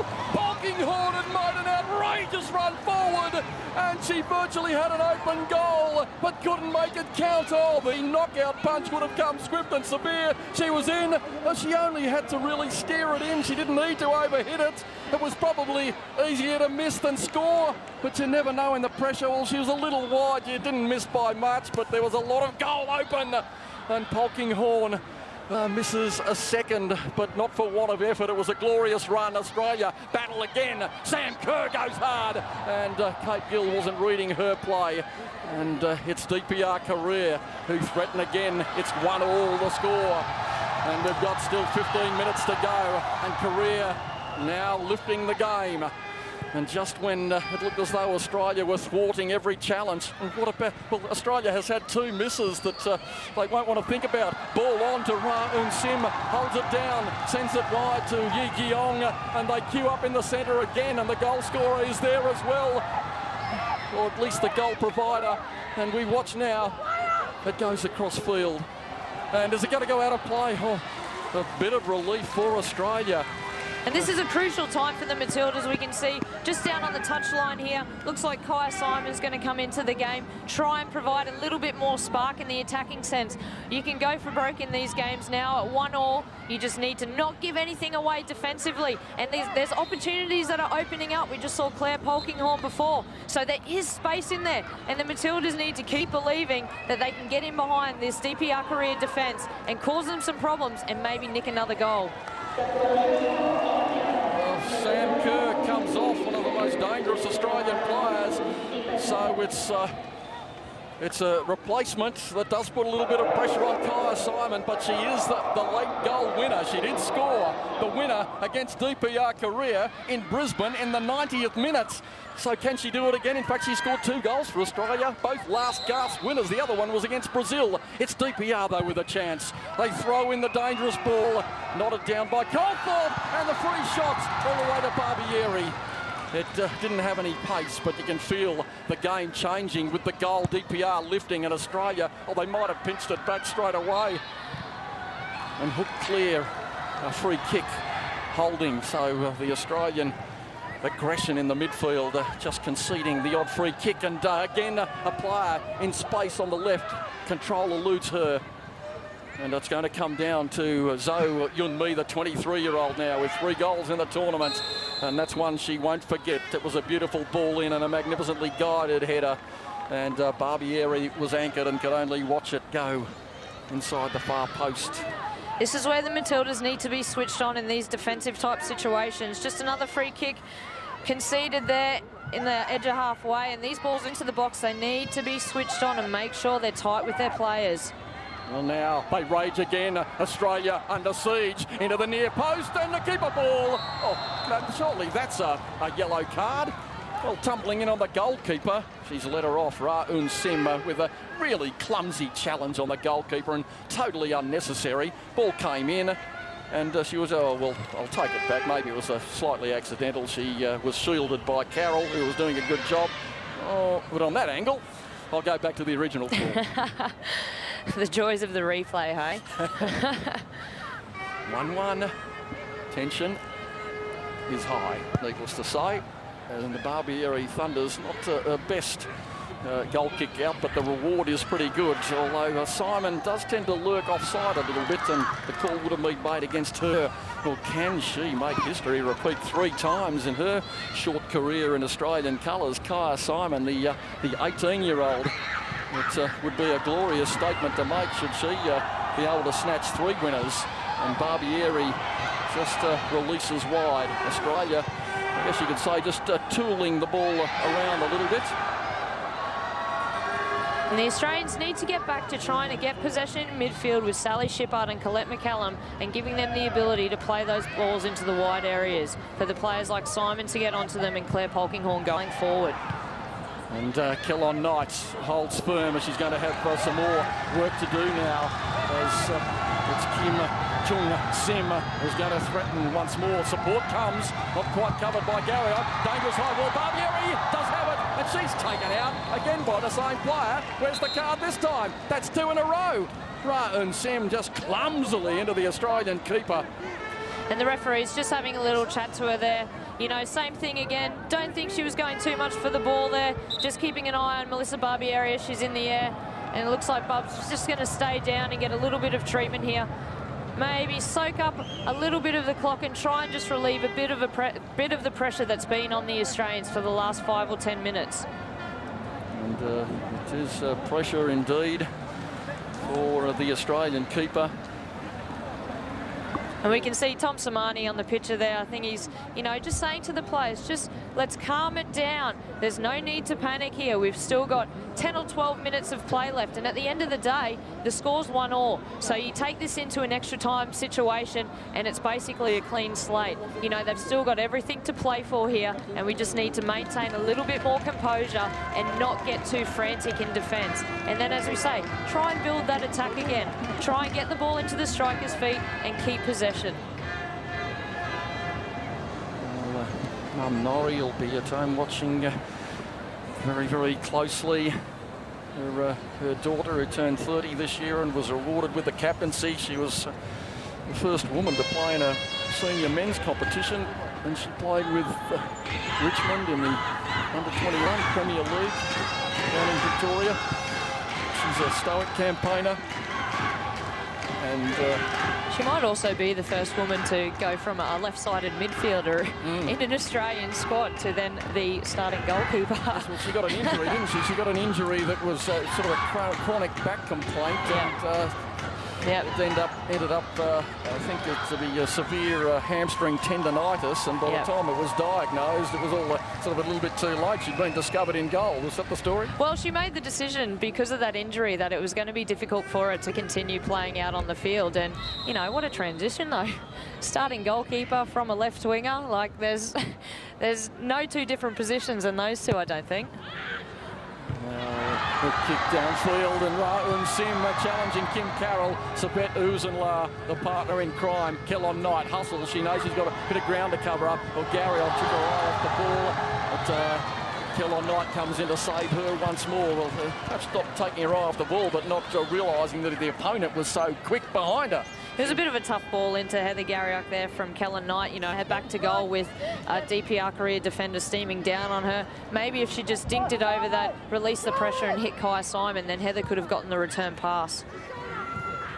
Well, DPR Korea go across field, and the team is certainly playing some threatening football. Australia with the three best opportunities of the match. They've taken one. DPR Korea with a couple, and they've taken one. Simon driving hard and, well, sort of going three-quarters at it and trying to drag the opponent down. Well, she's trying hard, but just never really had control over the ball at that second attempt. And that's a loose delivery coming, and an Australian throw. Gee. Again, it's really important for the Australian strikers to start getting the ball down and keeping possession, bringing the midfielders into play, and then we can start going forward with the ball. But at the moment, it just keeps getting up to them, coming back, and they really need to work hard on keeping that possession, because that's where the attack's going to start from. A little bit of danger again with Un Sim. Slip downfield from Simon. Can't hold her feet. Now she does well. Tackles back and threads the ball to McCallum. Cooley. Kellon Knight. Garriock. And wins the throw-in.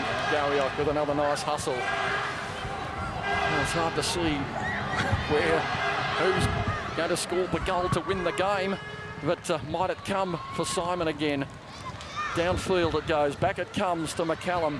Some bodies being played as well as balls currently. Kellon Knight. Delightful play forward. And the pass. It matters not that it didn't hit the target. She'll get a throw in. And Australia push up to halfway from deep. DPR Korea, three-time winners. They've won once in extra time. Australia have made it to a final and lost once. It's on the line now. Garriock, beautiful play. And then across field, Shippard, a little chip, but too much weight and a hand on the head in exasperation. Yeah, I think Sally will be disappointed with that in there. Probably just rushed it a little bit as we can see the rain coming down. Conditions getting even more slippery, which might play a part in the game in the final, well, 5 or 6 minutes. There's not long to go now. Well, McCallum battling and gives away a free kick. And her slippery opponent, Ra-Un Sim, really doing the business in close. And visibility, you're seeing it all right at home. It's down to about 50 metres. Ball way out to the left, and they're going to push it into the centre to Ra-Un Sim. Yonggi comes up with the cross. No, they battle with it and hooked out of play finally by Colthorpe, who's barely visible. Important for the Matildas to stay nice and tight in defence here. Not give North Korea any opportunities to score. Well, is the winner going to come in real time? 6.5 minutes to go, perhaps a couple of minutes of extra time. The players now. Concentration must be at an absolute peak. A nice little dink, but it goes out of play, so the pressure's not going to be released.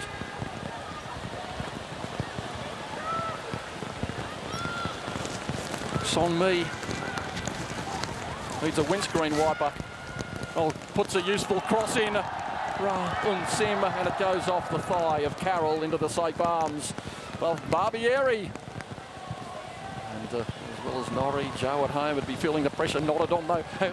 Gill couldn't quite get on the other side. It's still there for Shippard, and thought about going in for the challenge. Didn't want to give away the free kick. Well held off. Tempered excitement, you could call it. It's monsoonal now, the rain. Carroll stalled with the first attempt, and it took a ricochet. Kept in as a result by DPR Korea. The bouncing ball, and Gill a little slow out of the starting blocks, but gathers momentum to put the pressure on. And now an error from DPR Korea. And is this going to be the moment for Australia? 5 minutes to go. It's all locked up in teeming rain in Chengdu. Well, it's absolutely bucketing down here, and the ball's going to be slippery. The conditions are slippery. Polkinghorn, can she get the cross in? Oh, she does, but she can't cut it back enough. Kaya Simon was waiting all on a lonesome in the middle, and now Ra Un Sim something to chase. It's a long way away from her. Scurrying across as Uzunla only gets 3/4 of it, but it was well directed out wide on the right by Shippard. Good place, and now Australia find some space. Here goes Garriock. Can she deliver it in? Not quite enough weight for Gill on the far post. Back to McCallum, and bumping and grinding. Both teams putting their bodies on the line.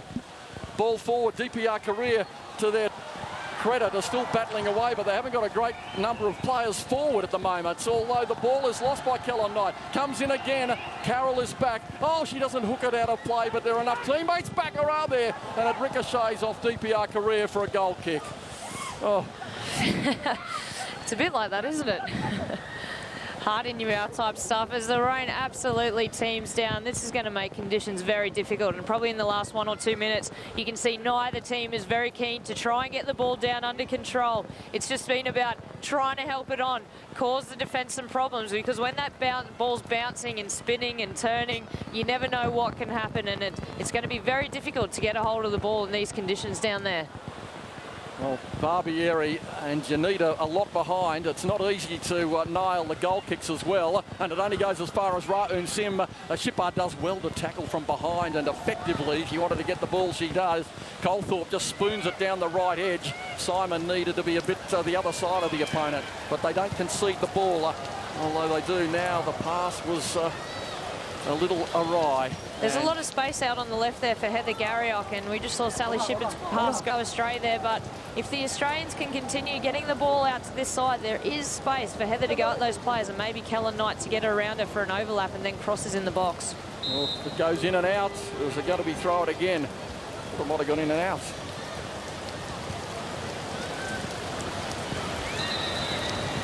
Three and a half minutes of real time to go. Perhaps a bit more, maybe 2 or 3 minutes of injury time. Is the winner going to come despairingly for one team? We'll wait to see. McCallum still goes vigorously. Gee, the legs must be tired after all the games. Betuzanla does well, but control to lose McCallum. She climbs all over the player. In hard goes Colthorpe. She can't come up with it. A chance for DPR Korea. Ra Un Sim can seal it. Can't get the shot in. Well blocked by Uzunla on the track back. Or was it McCallum? I think it was McCallum. Brilliant tackle back. As now DPR Korea go again, and it's punched in. Dangerous ball. Was that a handball? Surely a handball. The flag's up. Well, the linesman looks like she's called offside there, but it did look like a hint of a handball when it went into the DPR Korea striker. A few tentative moments for the Australian team, and again, when we're trying to break out a defence here, that's a yellow card. That was very handy, very handy. Well, she should be off. That's 2 fouls and a yellow card. Ball knotted on. Australia now trying to gain some possession, and Ra Un Sim, the ball scoops off the foot, and this will need to be cleared out by Kellon Knight. It is, and gee, we're struggling to see the players. It's like a horse race in Britain with a deep fog over the course at the moment, but we'll try and get it right for in the final minutes. They push wide again, and she's found space all day. Yi Gong pumps in the early ball. A header up, it's not gone yet. Ra Un Sim, can she get a foot on it? It's at the foot now, and it's no penalty. Play on. It's still there for DPR Korea. They can't hook it towards goal, and Australia scramble it away. Good to see Australia scramble that ball away, but they're under a little bit of pressure here. They need to hold this DPR Korea side out. Last minute of real time plus time added on, and they have scrambled the ball out, but you can see the water just gathering on the field, and that's going to cause some concern. You want to play territory. You want to be in at the other end of the park. Garriock now under pressure. They all are. Gee, what's 30 minutes of extra time going to do? Are we going to get there? The throw-in is made, and deep skill from the 21. Pumps it in near post. It takes a ricochet. It's a corner. It's a corner, and she is a dangerous player, Song Jong-sun. And Barbieri with the cap on will need the wipers But she tried to keep it in. She knew it had taken the ricochet, and Australia with a critical moment in terms of their ambition to win the Asian Cup in teeming rain. Puddles gathering. Last minutes of the game, last moments. We're in time added on. Can the cross come in? 4 minutes of extra time. 4 minutes, and Australia somehow break. Simon's offside downfield. Now it's a 3-on-2. Can they put it through to Simon? They can. Will the ball hold up?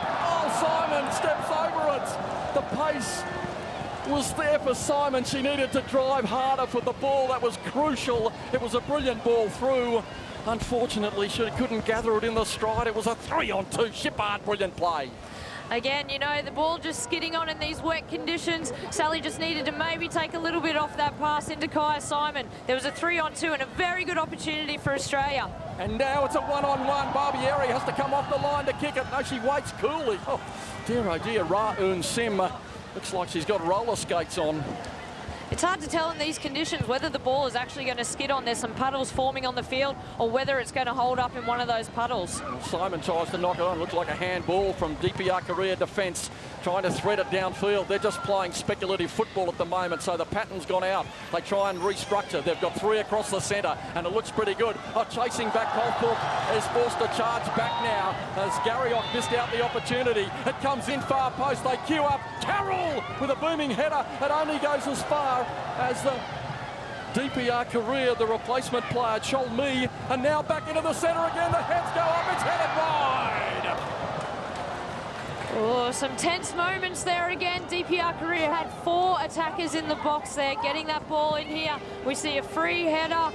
Probably a bit of a let-off for the Matildas there. Oh, she just slipped in the mud. Thank you to that mud pile in there, because she was in a very dangerous position right in front of goal with no one marking her. Well, 2 minutes to go before extra time. And, the way the last couple of minutes have been going, it'd be great for Australia to get there. DPR Korea threaten again. Can they snatch the goal that's going to win the game for them? Ball in the centre and just hooked away nonchalantly by Carroll again. Oh, it's hard to gain the ground in the middle slop. It's a swamp now. And out wide it goes to Song Jung-sun. Another venomous cross in. And DPR Korea, can they get on the end of it? It sits up. The drive comes in just wide. Well, wide enough from Chol Mi. It went a good 5 metres wide. She has some dismay on her face, but it would have been a brilliant effort from long range. 1.5 minutes to go. And the Matildas have absorbed some good pressure, and they need to continue to do this and just see themselves into the end of the game. And then they've got another 15 minutes each way where they can really come on again, get themselves composed, and go at DPR Korea. Well, Barbieri soaking up the clock, so we've got 1 minute to go. 1 minute to go, and the ball down over halfway. And DPR Korea with perhaps one last thrust down the edge. There's only 1-on-3 in the centre. Chasing back as Carroll plays it to Barbieri and goes for territory down the side. Oh, it almost falls for Gill. It's going to come back again. Australia with just half a minute to hold out to get to extra time. That's how it's looking at the moment. 1-1 the score in Chengdu. Gill. Is there going to be one last gasp again? Kaya Simon's waiting upfield. And now the ball pumped in. Here's danger for Australia. Headed away by Uzen-La, or Colthorpe it was. And now back to McCallum. And it's going to stick in the mud. Keller Knight thunders it downfield. Gill can't get near the ball. It goes back again. Uzen-La has to scurry to make it. And it's like a pinball parlour at the moment. Back in again it goes. They're just playing the speculative balls. And this one is just going to skid dead. It does. You can see neither team. And there it is. It's extra time in the 2010 Asian Cup final. And Australia led 1-0 for a long time. They conceded a goal and then 30 seconds later had a chance to peel off what would have been the winning goal. But we're going to extra time. And then the dreaded, the fascinating, the exciting penalties. But who knows whether we'll get to that. A quick comment, Alicia. We'll go back to the studio briefly and then we'll return. There's 5 minutes for the teams. Again, a good opportunity for the Australian stage just to get together, get themselves composed again. They've been under a fair bit of pressure, and then go at this DPR career team. They've got 2 15-minute periods. There's plenty of time to score. At full time, after 90 minutes of action and extra time, it's Australia 1, DPR Korea 1.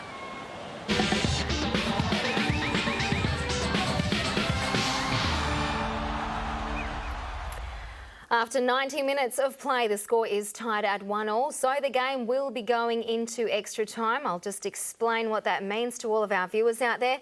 30 minutes, 15 minutes each way, a straight swap over at half-time, and if the score is still tied at the end of that 30 minutes, we'll be going to penalties. It's not golden goal, so they will be playing right through that 30 minutes. Where do we start with this second half, boys? I think we saw torrential rain, plenty of chances for Korea, probably outweighing the Australian chances, and a totally different game to the first half. Yeah, well, there was a period there where you really expected Korea to get a goal. I think we were just sort of sitting back, probably defending a little bit too much, and I think they did deserve to get the equaliser. But as soon as they did score, we had a great chance to go down the other end and take the lead again. But unfortunately, we didn't do it. And let's hope that we can get something in extra time. It shouldn't all be so glum. We do have 30 minutes to try and score another goal and to take this Asian Cup. Of course, the good news is both these teams are through to the Women's World Cup, and anyone that thought this final wasn't going to be competitive sure has it wrong. Winning the Asian Cup and obviously having that title for yourself is very, very important. We will take a look at some of the highlights from the second half shortly, or right now, in fact. It was a much more even contest in the second half. As we said, the Aussies' weakness being from crosses, and DPR Korea's goal came from that. The defender was just out-jumped, Matt. Yeah, look, it was one of those things. It was coming, like Paul said. They definitely had a few opportunities beforehand, and it's an unfortunate thing. I mean, just before they did score, we had a couple of chances down the other end to make it 2 and 3. So, look, it's probably a missed opportunity, but like you said, we have another 30 minutes to correct our mistakes in that second half, and I'm hopeful the girls can do it. In the first half, Australia looked very tight defensively, very tight across the park as a unit. We talked at half-time about lots of chances up front, about lots of players getting forward, about keeping compact as a unit, and we did that. We got a lot of balls in the box. It just seemed like the second half that all went out the window. Yeah, well, that generally tends to happen, especially if one team is behind, as DPR Korea was going into the second half, and the game does get stretched. And we did have chances to go 2 and 3-0 up. And at the end of the day, if you don't take your chances and the other team, has a bit of possession, and DPR Korea in the first half was dangerous on crosses, and Servette was out-jumped there, unlucky. She probably gave away a little bit of height difference, but after they did score, we had a great chance, probably the best chance of the game, to go 2-1 up, and unfortunately Claire put it wide. So disappointing, but. Yeah, there is another half an hour, and I'm sure Tommy will make some substitutions now, because the girls did look like they were getting, quite tired. Obviously, playing an extra 30 minutes is going to have a huge impact on both these teams mentally and physically. What are the implications of that mentally? Oh, look, it's draining. I mean, there's nothing worse than being up 1-0 and obviously going into the end of game 1, or knowing you have to play another 30 minutes. But like Paul just touched on then, I'm sure Tommy Samani will make a few changes, I'm guessing. They did look a bit tired towards the end there. I think we need a few fresh legs, and that you see the replay there, that was one of the opportunities there that would have made it 2-0. But no, like we've said over and over again, 30 minutes to go, and a few changes, we might have ourselves winning our first AFC tournament. And physically, the extra time takes its toll too. We'll probably see a few players with cramp. We've discussed before that the Koreans went into extra time against China to win their game. So although they have that experience under their belt, surely fatigue has to be setting in for them as well. Yeah, definitely. But they probably had more of the momentum towards the end of the game. So they'll probably be feeling, as a consequence of that, the fatigue a little bit less. But sure, it'll be in both teams. This tired factor, but it's half an hour, and the girls just have to continue to give everything they've got, because there is a trophy here to be won. There sure is, and a title to take home. You can only speculate on how this game would have gone had we had the likes of Divana and Sarah Walsh up front. Yeah, well, again, the opportunities that we did have, I'm sure that with those girls earlier, they might have taken a different option and been up 2-0. But look, taking nothing away from the girls, they've put in a fantastic effort tonight, and it's not over. They're going to do the best they can. We see the Korean goal here, and the celebrations of the Koreans when they scored this goal, it was almost like they'd won the Asian Cup, not that they just brought it back to a draw to start clean. I think one thing the Aussies definitely do have up their sleeves, Korea, or DPR Korea, has already made 2 changes out of the 3 allowed, and the Aussies have only made the 1, which we saw young 16-year-old Samantha Kerr replaced by Kaya Simon. She hasn't really found a feed out there yet, though, has she, Paul? No, she hasn't, and she was, she come on at a time where it's quite difficult to get into the game. The conditions aren't good, and your first few touches as a replacement are important. But she's got enough time now to get into the game and try and add something, because it's a very, very important period now. It is, and if you were Tom Samani, what would you be asking from the girls right now? You've got a couple of quick seconds to give them some last-minute instructions. Yeah, well, no, don't give up. I mean, that's obviously the Australian spirit is to play till the end, and the girls are doing a fantastic job out there at the moment. It's just, like I said, it's unfortunate to go up 1-0 and then obviously come back at the end of the game having to go out there for another half an hour because you've conceded a goal, the way they did, or for whatever reason. But look, like I said, I'm sure Tommy will make a few changes to get some fresh legs out there, and they definitely can do the job. OK, well, we cross back now to Peter Wilkins and Alicia Ferguson for that 30 minutes of extra time. 15 minutes of extra time each way, and as you can see, the field is venturing into the unplayable stakes. Now, there are a couple of rules for that regard, should they deem that so. You can halt conditions for half an hour, and then you can assess in another half an hour and then hold it for another half an hour. So we could be here all night. But my inclination or my belief is that they'll let it go. But what happens when the penalty shootout happens? Look how bedraggled the areas are looking. I'm getting ahead of myself. 15 minutes of extra time if the penalty shootout happens. That's right. Look, the field's not in fantastic condition, but I've seen far worse, to be honest, and on numerous occasions. So I don't think they'll be halting this game anytime soon. They'll want it done and dusted. Both teams will want it done and dusted tonight, that's for sure. Now, DPR Korea again threatening in the early moments of extra time. Full 15 minutes each way, and haven't they done well? Ball inside, and again the needle is almost threaded, and the shot comes in, it looks good, it hits the post. Oh, unbelievable attempt. It still hasn't gone clear, and really Yuhi almost came up with a delightful strike on goal. Yeon-hee, I should say. A little dink in there. Oh, Melissa Barrieri was stranded there, had absolutely no chance of getting to that one. And, well, a little bit of a let-off from the Matildas, but happy to see that one hit the post, and maybe the gods are shining on us after all. Yeon-hee onto the field, and she hasn't scored a goal so far in the tournament. But that would have been a decisive moment.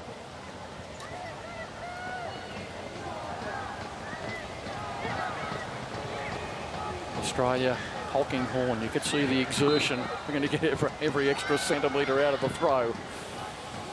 So it is a little push in the back, a little nudge, and a free kick goes DPR Korea's way, soaking the stadium, the players, not many of the fans, must be said.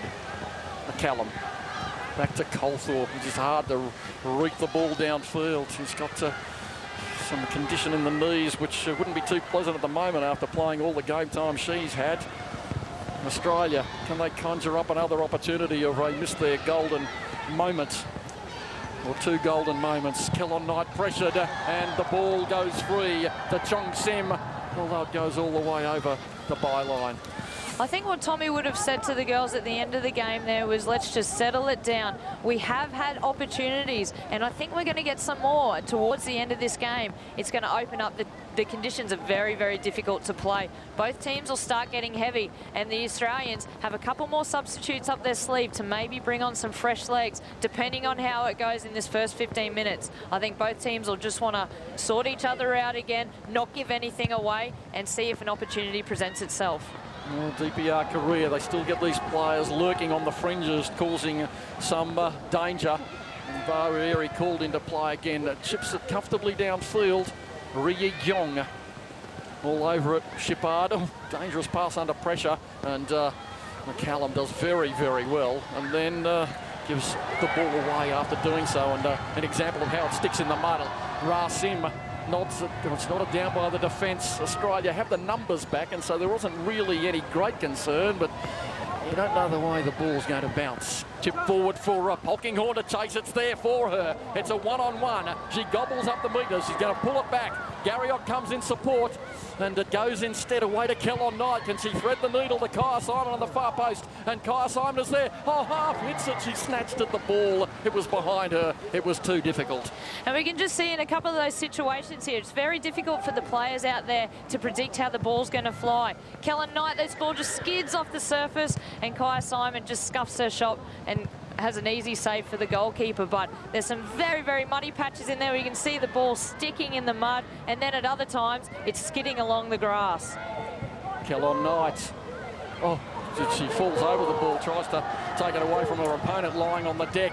There's one fewer defender. Ball goes wide. Oh, Jong Sun, she's dangerous. Carroll's in front, doesn't take her on. Far post ball, danger, and the optimistic shot from the number 9 goes wide. Rie Yong was going for about a 52%er. Oh, yeah, ball. She was just ghosting into the far post there and didn't really get too much on it. But again, dangerous when the Australians are giving the ball away. The transition of the DPR Korea team is very quick, and it is causing us some problems when we're getting caught out. If it's any consolation, the rain has subsided just a fraction. Visibility is still extremely poor. You can see that long river. It looks like it's running down the middle from the centre of the goal to the other end. So it's going to be very inconvenient should something happen in the goal mouth. It's thundered downfield by Barbieri. Gill knocks it back to Colthorpe. Where's the player in support? Sally Shippard just reefs it down the other end of the park. It's tough for any of those players in midfield to try and get the ball down and start the play. You can see not too many of them are very keen to actually get the ball down or take more than 1 or 2 touches, because it just sticks under your feet and it's very unpredictable in there. Now, you see replacement threatening. And it's going to be McCallum coming off and Ivy Lewick coming on. Holds a degree in geography, in science, and she comes on for a critical moment. McCallum's done well, the workhorse, but the legs so fatigued, she leaves the arena.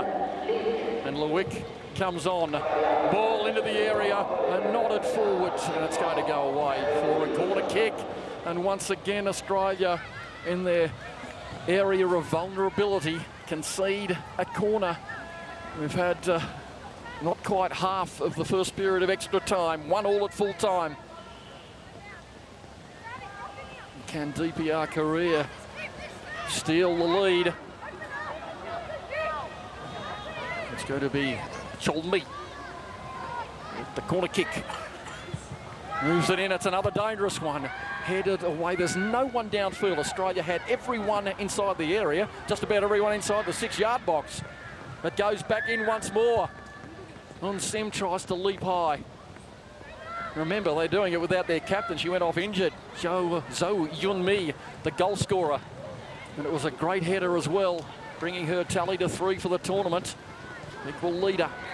Now Shippard, big run from Garriock, and she's away. Heather Garriock is away down the left side. Beautiful run, stands on it. and Kellon Knight comes up, or rather Lewick comes up in support, and the fresh legs going hard. Can't thread the needle away to Garriock. Promising move down the left, and DPR Korea are going to respond. Oh, Barbieri's way off the line here. She has to troop back, and the ball sticks in the mud, and it's Elise Kellon Knight that gathers back, and I'm not sure about those back passes down the centre slot. Yeah, it's not great conditions to be passing the ball back into Barbieri there, but on that occasion she was under no pressure, so it wasn't too much concern.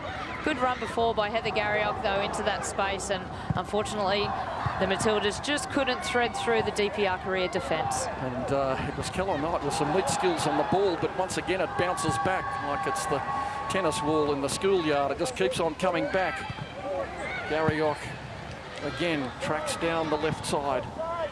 And it's out of play throw-in, so working the edge didn't pay dividends. And the coach, Kwang Mun Kim, he got the role in September 2007, right here in Chengdu, and drew 2-2 with the US. The draw's not going to do it for either side here. Here is Gill battling hard. Losing out, not for want of trying. Oh, there's a header. Oh, and Kim Carroll. And this is really teeth-gnashing stuff from the Matildas as they can't clear it. Who's going to make it theirs? Lewick comes across. And she's going to take on the player. And Lewick gets into overdrive to try and hold out the defender or the attacker. She's brought down. Still Lewick does well to come up with the ball. And the throw-in given away. She had to crack on the pace. She knew the skills of Song Jong-sun. She's seen them in the tournament so far. And despite these sloppy conditions, she had the accelerator down. And we can see Ivy Lewick's just come into the inner three in midfield. So the Australians have gone back to their... Oh, dangerous ball across. Barbieri should have it covered, does so. As I was saying, the Australians are going back to their 4-3-3 formation. They really do have everything to play for here. So see if they can put a bit more pressure on DPR Korea in the attacking sense. And Simon working hard and bringing down the opponent and giving away another free kick.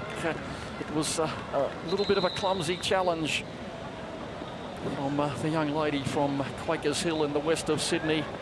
Strong challenge from Claire Polkinghorne again there. Well, she did play rugby league in her early days. Kaya Simon, when she was 9 years old, off playing rock and roll with the boys, and now Elise Kellon Knight comes off and Kylie Ledbrook goes on, and what a performance with an injured groin from Elise Kellon Knight. But another Western Sydney girl, and Kylie Ledbrook is onto the field. Now the ball into the area. And it's knotted on. It goes harmlessly wide. And Melissa Barbieri always had it covered. And maybe Tom Samani in his wisdom is thinking about penalties and noticing that Ledbrook did score one earlier in the tournament. You just never know, do you? He said he does have a list, but it's a bit early to get there, so we won't go into that. And I think also, yeah, Kellon Knight really had run herself into the ground. She was looking quite fatigued there and just a little bit vulnerable. And struggling with a boot is Simon, and she's pushed down fortuitously, one feels. She was struggling to gain her feet. Maybe the extra length sprigs might have been due tonight, but conditions abominable for the players at the Chengdu Sports Centre, which won't be seeing too much action in a while before they stitch up the field after this tournament. It is going in concave fashion, some of the divots. Now, Australia with Uzenla. Oh, here's one for Gill to flick it on. And Polkinghorne looked to be slightly offside, in an offside position prior to that, of course. But Australia might be able to come back again. Colthorpe, a little bit of a switch, back to the left. Neat skills, Garriock. And here's Ledbrook. His fresh legs, they could be telling in the final analysis. Australia has already looked a little bit sharper on the ball, but they don't want to surrender it like that. And they get away with it. Lewick. Ledbrook calls for it, goes instead for the more difficult option, back to Carroll. Just pumps it down the left. Oh, Garriock does well to keep it in and works hard, looking for the free kick, and drags two in and releases it away to Lewick. And lurking wide on the right is Simon. And the ball, well, it struggles to get there. It needs a postage stamp on it. It wouldn't stick. And now, again, they threaten Barbieri off the line. Will make it hers. And she is keeping well, Melissa Barbieri, too. She doesn't want to get anchored with some of those attackers running and her defenders sort of floundering. So she's sensing those long balls coming through and playing a very good goalkeeper's game as now DPR Kerr make a substitution. The 13 comes off and the 20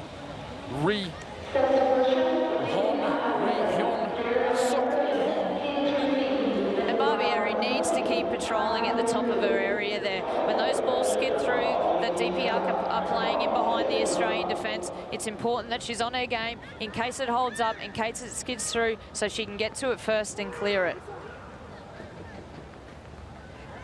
Last couple of minutes of extra time. A DPR Kerr going to fashion a chance. It was almost a decisive through ball. Just well intercepted by Australia. And apart from that one early chance that DPR Kerr had, you know, they haven't had too much going on as well. They've still been putting the Australian team under a fair bit of pressure, had a little bit more possession, but again, it's very difficult for both of these teams to actually get the ball down and play under these conditions. And as the field continues to deteriorate and the rain keeps falling, they're very difficult conditions to predict how the ball's going to bounce, how it's going to spin, how it's going to roll on, or whether it holds up in the mud, which there's becoming a lot of it out there as well. Well, in their 3 wins, DPR Kerr, they've made one trip to extra time against China in 2003. They won that match 2-1. Australia's one trip to the final. They lost on penalties. Who knows what's going to happen? It is just even Stevens right at this moment. The free kick going Australia's way, and Uzenla, what a performer. And there was the little grab from behind and the pull down and a little theatrical dive from Uzenla, but it does win a little bit of relief. And looking forward, if this game does go into penalties, you have to take into consideration the fatigue factor. It takes a lot of concentration to step up under pressure and try and put the ball past that goalkeeper. It looks a lot easier than it is. Now Simon wins the ball downfield. And now Australia here, they've got to hem DPR Kerr in and maybe see if they can win the ball and create an opportunity. They've only got 10 seconds to go. That might prevent that sort of theory. And one last hurrah. Oh, Garriock, nick past the gill. Can't quite get on the right side of it. And it should be the end of the first period. Ledbrook, he's going to pump it in. And it goes across the centre almost. Come back again. Scooped across the middle to Lewick. Tries to find Garriock down the left. Oh, handball. We'll never get away with that one, Heather. Only one. A wry smile from the veteran Australian defender, Heather Garriock. 118 internationals to her credit. Yeah, a little bit unlucky there, Heather. Just unfortunately hit the top of her arm, but a good ball in. She was in good position. If that actually came off her chest, she was basically one-on-one with the goalkeeper. Now it's scooped downfield, and we watch the heads go up. And again, these speculative balls in. DPR Kerr, are they going to snatch a goal in the last seconds? Surely time is up in this first period of extra time. It says 15:57 on our clock. I'm not sure that there's been any injury time, has there? There should be. Where's the timekeeper? What's going on? I think they take into consideration you get 30 seconds per substitution. Oh, here is a free ball, and Gill strides out. Can she make the release? Garriock onside. In the middle is Kaya Simons. She had a dip at it and almost missed it completely, but she only got about 25% of the boot on it. Oh, wouldn't that have been a blow? Right in the seconds here. I beg your pardon. Of course, they are on a little bit of time, but our clock was really hustling towards the 17-minute mark. And so no pause here. They're just going to swing around. That's the rule. Some, of course, will go to the edge and get some thirst-quenching activity. 1-1, but that's certainly not in the rules. But I think they bend them a little bit to realise how much the players are fatiguing and how much they deserve a drink. So this is one where you feel the game a little bit. They will go to the edge and they'll have about a minute or two to take some drink. It is a duty of care with the players, you know, after playing a full 90 minutes and then with the added extra time under very tough conditions. The legs will be heavy out there. There'll definitely be some of the players that are cramping up in the calves, and it's just about who has that stamina to keep on going, who believes that they can maybe nick a goal, and then if it gets into a penalty shootout, who's got the resolve and the composure to actually go and win the game. So another exciting 15 minutes, no doubt, up our sleeves, and still got all faith in the Matildas. We've come back before, we do it the hard way, and I think we can get these. I have a good feeling about it. I've got a good feeling about this 15 minutes. All right. Alicia Ferguson, former player, involved in Australia's last final 4 years ago in Adelaide, v China. It's DPR Korea, the opponent today. And we're now in that zone where half of you was thinking, let's get the goal, and the other half was thinking penalties. But 15 minutes is a long time. DPR Korea haven't seen this field for quite some time, about 60 minutes. Likewise the other team as well, Australia. 1-1 it is.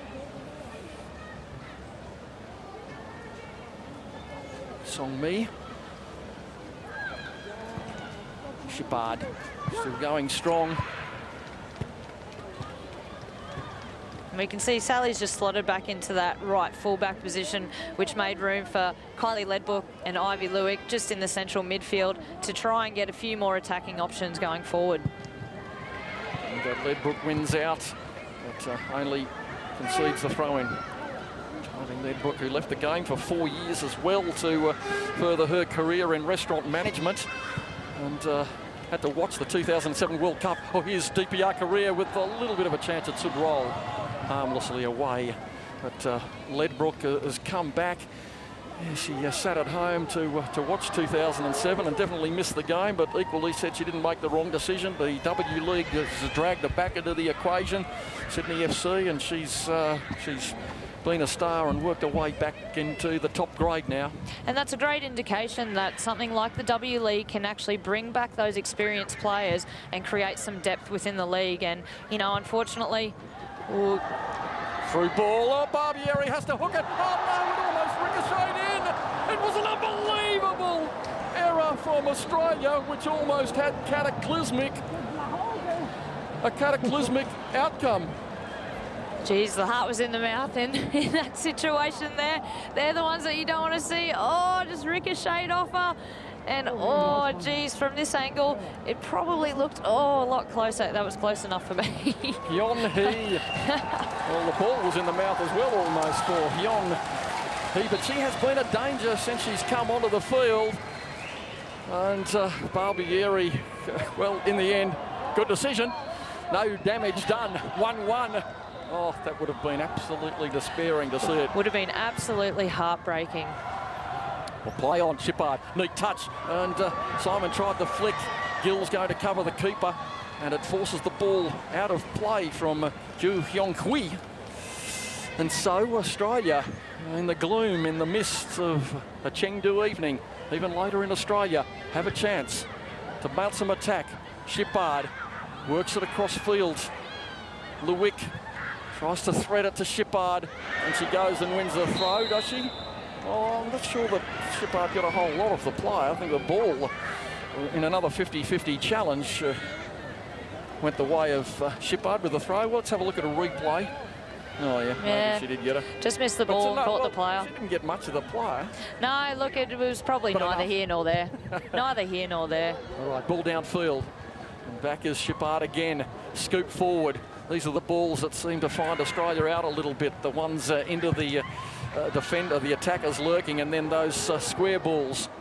As we watch Australia hustling hard, Garriock nearly checked off the ball by the replacement, Yonsuk. And back it goes to Carroll again. Tries to get a lot of meat on the bat. Oh, she's forced to go again. Tackles from behind. Gives away the free kick. But she got all the ball. But the tackle from behind and the decision not favouring Australia. Gee, that was a 50-50 ball, and they're looking to quickly take it. They're not going for goal. They're going the angled approach. The square ball comes in. Oh, it's dangerous at the far post. It's headed away by Gill, who's back, and Simon just gets a tickle on, but Polkinghorne is away, steaming after the ball. She makes the commitment and wins the throw-in. The defender grimly chasing the ball. Yong Sim, the 19-year-old, and now hustles back into position. She's had a good game as well. Shippard with the throw. Down the edge. Good throw. Simon has to chase harder. She's going to want to let that go out of play, and Simon not committing herself in the right fashion perhaps on reflection, but it's easy to play the game from up here. Exactly right, but I agree. Kai Simon probably could have put her under a little bit more pressure earlier on. She's got the pace to take on these defenders, and she can do that, and I'd like to see her again. I think in this tournament she's had the opportunity to get the ball at her feet, but hasn't quite looked, you know, sharp and wanting to take players on, and that's what she's very, very good at. Well, the ball went past two green and gold Matildas and into the DPR career possession. Poor clearance from DPR. And Shippard gets a graze on the head from Yi Gong. And it's not angled well enough forward by the workhorse in Claire Polkinghorne. And so Australia in the deep end of a nail-biting contest. 10 minutes to go before, dare we say it, penalties. But are we going to see the winner? Which team is it going to favour if it is going to come in the next 10 minutes? Heart-wrenching stuff for both teams. They've put a lot of effort in. Both teams have been in camp for really on and off for most of the year, preparing through tournaments, preparing through matches. They're into the final now. Simon battles hard. 2 back for DPR, 3 now. There's even Yi Gyong is downfield. And Ra Un Sim now challenging, threads the needle and does it well. It goes away to Hyun Hee. No trouble for the Australian keeper. And happy to see that in Melissa Barbieri's arms. But what we can see from DPR Korea, when they are breaking out from the back, they're actually getting it into their strikers' feet. They're holding up and then they're building the attack and going at the Australian defence. And, you know, we've got to take a little bit of a leaf out of their book in that sense. We need to get the ball into our strikers, keep possession, and then start building the attack, which we haven't done up until now. Oh, no. Chance for DPR Korea. Ra Un Sim away. Look at Carroll putting in the large ones. Un Sim into the area. She'll check off the left foot. She's going to shoot. It's ricocheted off the shape of Carroll. She does well to hold her composure and get the leg out. And they come again, DPR Korea, looking for the winner. Or the goal that will put them in with a chance of winning. It could well be the winner. Was it going to be a long-range shot? They feed it to the right again. Danger time once more. And the cross, oh, it's on feet. Is it going to be hooked in? It's hooked away by Australia. Polkinghorne. Upfield is Simon. A good swivel, but she loses the footing again. Goes in hard. Misses out. Cho Yong Sim. And again they get themselves into a knot. Shippard. Oh, good skills from Sally Shippard. Who's downfield? Gill's far post, and Polkinghorne looks for her. Gill chases. Can she get on the end of it? The keeper a little bit slow off the line, but the ball skidded off the turf. It didn't advantage the Matildas. Better from Kai Simon there. You know, she was looking to square the defender up and knock it past her. Unfortunately, just lost her footing and a little bit slippery. Ball through, 1-on-2. Australia, what are they going to do? Ra Un Sim feeds it away to the goal scorer, Zhou Junmi. And now they take stock. It's back to Yun Suk. And they're working around, looking for the player who's going to strike the decisive blow. Headed down and away, and Garriock wins the throw-in. Kim Carroll back in defence, so too Colthorpe, and really guarding the chamber well. And the game really is opening up, you know, as fatigue sets in, gaps start appearing, and this is where the concentration levels need to be at their highest. But this is where the concentration is at its toughest. When the legs hurt, when you're cramping, there's only a few minutes left to play. Really important that every single player out there concentrates on their job. On the ball, here's Ra Un Sim again. No penalty, but they again get in a knot. And Lewick with some cool play, headed down, and finally Husenla comes out and drives hard. And only goes as far as Polkinghorne. And she rattles after the ball, reflecting the competitive instinct with her brother in the back of the car when she was a youngster. She wouldn't let him get away with anything, and she's trying her heart out. Kaya Simon on the right edge of the field. Most of these players, that's how they were introduced to the game, by younger brothers or friends of the family. kicking the ball in the backyard. Now they're in the theatre of the Asian Cup, and there might be a chance for Gill. Back it goes. Thought it was a speculative drive, but it might come off.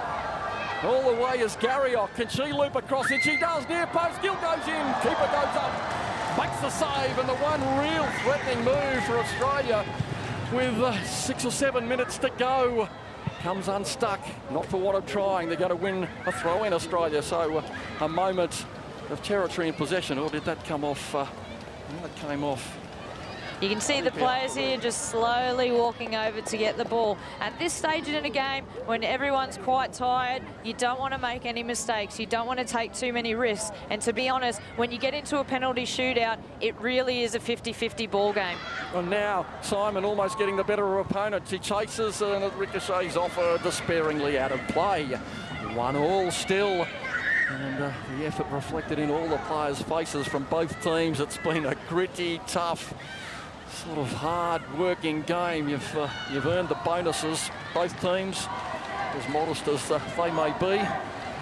But now the DPR Korean coach, Kwang-Min Kim, rises to his feet to exhort his charges for a little extra effort with 5 minutes to go before penalties. Can Australia snaffle the winner and steal a first Asian Cup? It goes to Polkinghorne, to Simon. Oh, just scuffs it again, Simon. Upfield now. It's with Lauren Colthorpe, a 3-on-1, and it's Ra Eun Sim looking to get away, and Sim is on. It is Kim Carroll who chases. Eun Sim comes back inside, does she? The defence swarm and hold her out and do well. Oh, it's stoic stuff from the Matildas. Can they keep it going? Once more, it doesn't come in. It goes off the outside of the boot and a throw in. Good chasing back from Kim Carroll there, and Savet Uzunla didn't allow the DPR career striker to make the decision to get a shot on goal and forced her back out and then forced them into the mistake. Well, now it's a pressure time for DPR career. It's just pressed over the edge of the field as well. 4 minutes to go before penalties, and well, a little bit of deja vu for Australia, although in fact only Melissa Barbieri is out there from the people impacted on that particular penalty shootout, I do believe. Yeah, we're not there yet. We're not there yet. And it was a difficult memory, that one. You know, I think we had the game in the bag and unfortunately let China back into it. Well, Sally Shippard was there. I made a slight error. She took a penalty successfully, and now it's going to go in. Colette McCallum had a miss, but she's off the field. But DPR career challenging. We might have spoken too soon. There's still only 3.5 minutes to go. Player well offside here. Well offside, the player. The 14, although she was ghosting into a passive position. You can just see how much this means to all the Australian players on both teams. There was about 4 or 5 of the Matildas streaming back in defence. Kylie Ledbrook, Heather Garriock, who's probably done, seems like about 20 Ks of running in this game, but still trying to get back behind the ball and not give DPR career a sniff of even getting a goal. And back is Lewick again, not with the utmost of confidence behind the ball. But she got it away. It still hasn't been released, and Ra Eun Sim is lurking again down that left edge. It's taken well on the chest of Lewick and pumped downfield. That's a great ball, sending Garriock away. Oh, gee, it's a hard battle to stride out after so much play. We're coming up to the 120-minute mark, and this is where your legs feel like they're basically covered in cement, and it's just your will and you want that keeps you going, and probably a little bit of the adrenaline at this stage of a game after so long in tough conditions where, you know, it's a heavy field to play on, and after all the tournament play as well, you're really feeling it. Here's Garriock. No one's in the centre, and DPR career can just ease it away down the left side. And they do. It's Uzunla comes in to effect the challenge, and the second one comes from Ledbrook, ineffective on Ra Eun Sim, and they create again through the dangerous Song Jong Sun. Ball, though, not one of her best. You'd probably excuse her at this end of the game. Atrocious conditions in Chengdu. Last 2 minutes of extra time. Penalties loom. Is the winner going to come? Is it going to be DPR career to snatch another one? Another Asian Cup. It's Ra Eun Sim, the danger player. Gets on the right foot. Will she chance a shot? Squares it, and it's thundered out. Well read by Lewick. and it's not going to go out of play. And Polkinghorne now has a little bit of a chance. Simon's offside, and Gill makes the run through. Gill, she's on. It's going to be one-on-one. Can she get there? And it's been brought down. It's a free kick, surely. A tackle from behind. Where's the free kick? Where's the free kick? She's battling still, Kate Gill, and now punches it back to Sally Shippard. Last moments. Can Australia snatch the victory? DPR career under pressure. And finally, they managed to drag it away. We're inside the last minutes. Polkinghorne pokes the foot out at Shippard, gathers it from somewhere. Garriott can't find the legs to get across. You can hardly blame her. And scurrying is the replacement player, Yon Suk.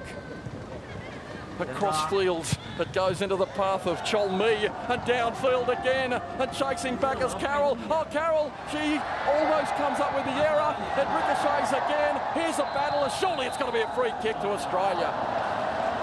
Surely. Yeah, I think they pulled up a handball for that one on the DPR career striker, but some hair-raising moments for the Matildas there, and just prior to that, we can see, yeah, it just came off her hand. And then a little bit of a tussle between Melissa Barbieri and the striker there. But, I mean, just prior to that, Katie Gill made that run in behind. I thought as well with you, Wilco, she may have just got a touch on that and got brought down in a great position. It would have been for a free kick, but wasn't given. But it was a close one. And we've got 1 minute of added on time to go before we go to penalty shootout. 1 minute before the shootout. And the ball downfield, it's not a great clearance. And who's back there but Shippard to tuck it down for Simon to chase. Oh, can history repeat again? Can she find something? Is the pace in the legs? She's going to take them on. Beats one. Ball out of play. And Australia is just going to have a moment here where they can steal it at the very death. It would be grand larceny if they managed to take it. But the throw-in, in fact, did take a ricochet. Oh, look at Polkinghorne. It's as though she's got the fresh legs. The 21-year-old still going, and a moment for Uzenla. Does well. Who's in the midfield tracking back? It's Ledbrook.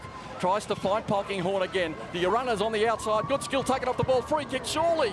Surely that was a free kick. She was virtually punched to the ground. The referee has the whistle in the pocket, the Japanese referee, Sachiko Yamagishi, and she's going to call up time now and signal penalties, surely. Well, the minutes happened at 16 minutes. There was one extra minute added on. The 16's gone. It's time gone. It's all over. We go to penalties. Well, what a game. What an absolute game. A true final. It's been, you know, there's not have been much in this game.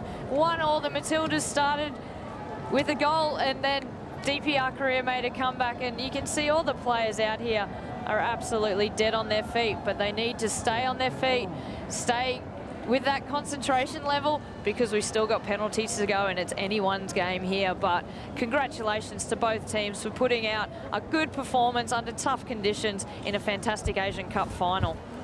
Well, the players now are going to take again a deep breath, and the order is going to be set out. I mentioned before that Tom Samani, the Australian coach, who was part of the lineup back in 2006. And just memories back from 2006, and just looking down at the circle of players, and Tommy's words to us in the middle were, right, can we just hurry this up because I'm going to miss Wheel of Fortune.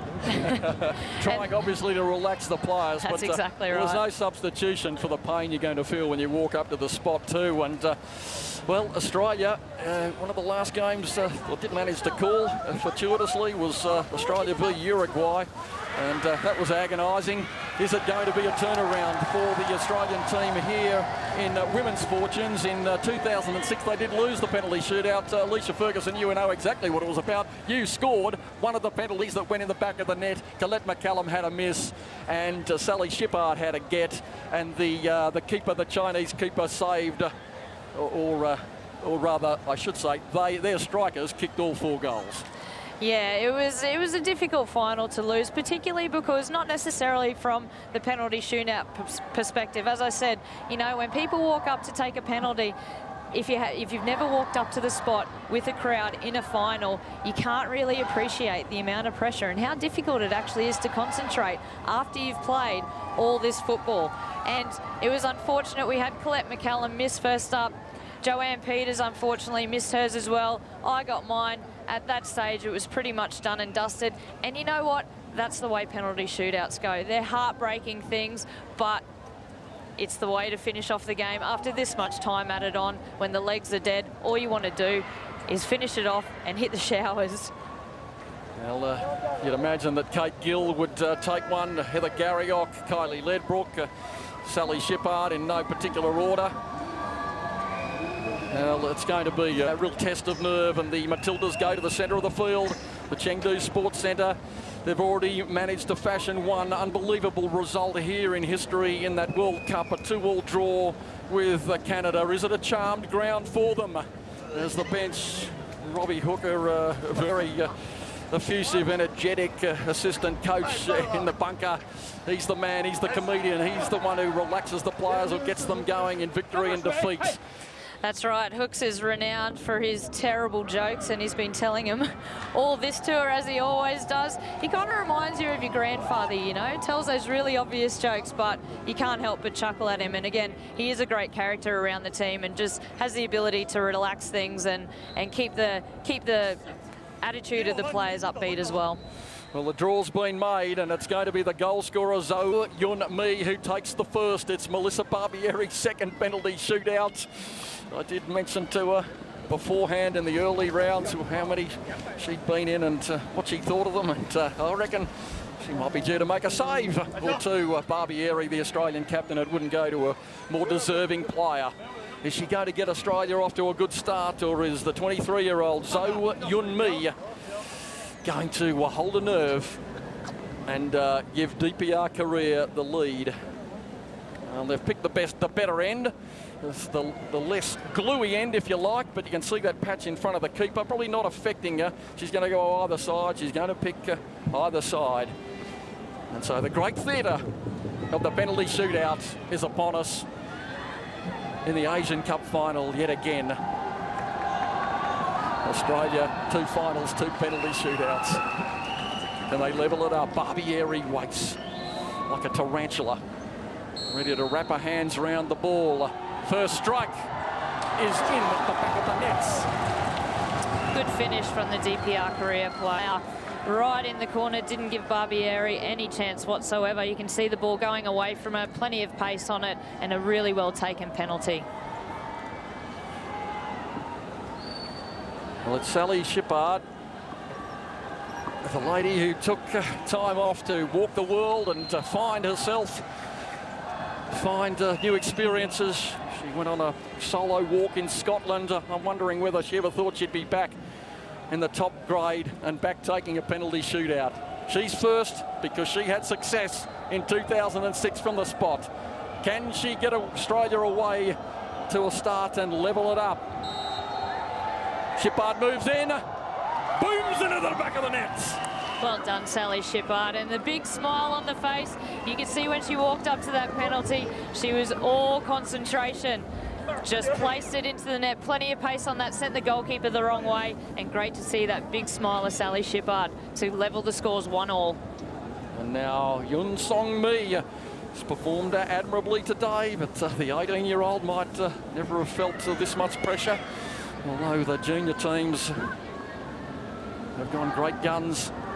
Now she's asking if that's on the front edge of the spot or some of it hanging over. She's measuring it up. Moves back. She's not going to waste too much time. Song-mi misses! Clean miss! Not by a small space either. And it is a miss. And no advantage will be Australia's way unless the next one goes into the back of the net. Sent Barbieri the wrong way, but she's missed by about a metre. And you could see just prior to that, Barbieri coming out, maybe a little bit of gamesmanship, just asking the referee whether the ball was on the spot. It's all about that mental game as well. Now Kylie Ledbrook, who's already netted from the spot in the tournament, she is a player of great ability. Look at the focus on the ball. This for an Australian lead. Ledbrook moves in, booms it into the back of the net as well. It's 2-1, Australia with the advantage, and now the pressure on the Koreans. The pressure on the Koreans. Again, we can see, you see this a lot in international football. A lot of players actually do choose to play the ball straight down the middle in a penalty because it's very rare for a goalkeeper not to choose one way or the other. It's such a difficult task trying to guess which way the player's going to hit it, but well taken penalty by Kylie Ledbrook. And now another youngster, Chae Yong Sim, a 19-year-old, and Barbieri playing the mind game as well. Digging deep.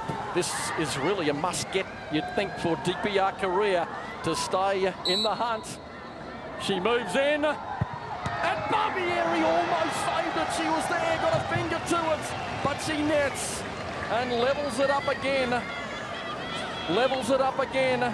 Very close from Barbieri here. She picked the right way. Oh, was at a good height too. Just snuck past her in the post. And now Kate Gill with a memorable goal to steer Australia into this particular position. With that goal against Japan, she's become more authoritative. She's had a grand career for the Matildas. Can she really seal it by nailing the penalty and keeping Australia ahead? She moves in, and it is in. She's planted it beautifully, and Australia maintain his advantage. It is 3-2, and we've got 2 to go. Cool, calm and collected from Katie Gill. You know, she's really got that composure when she's playing out on the field, and honestly, didn't ever think that one was in doubt.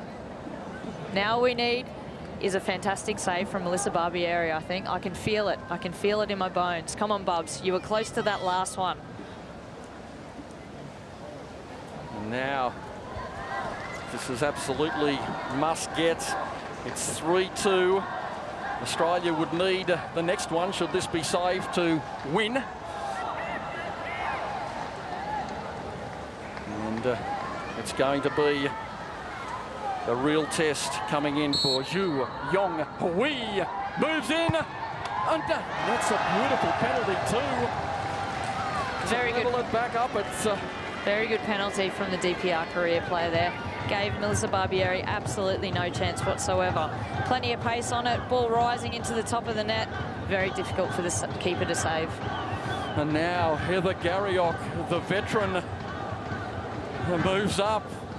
No more critical moment for Heather in her long career comes up.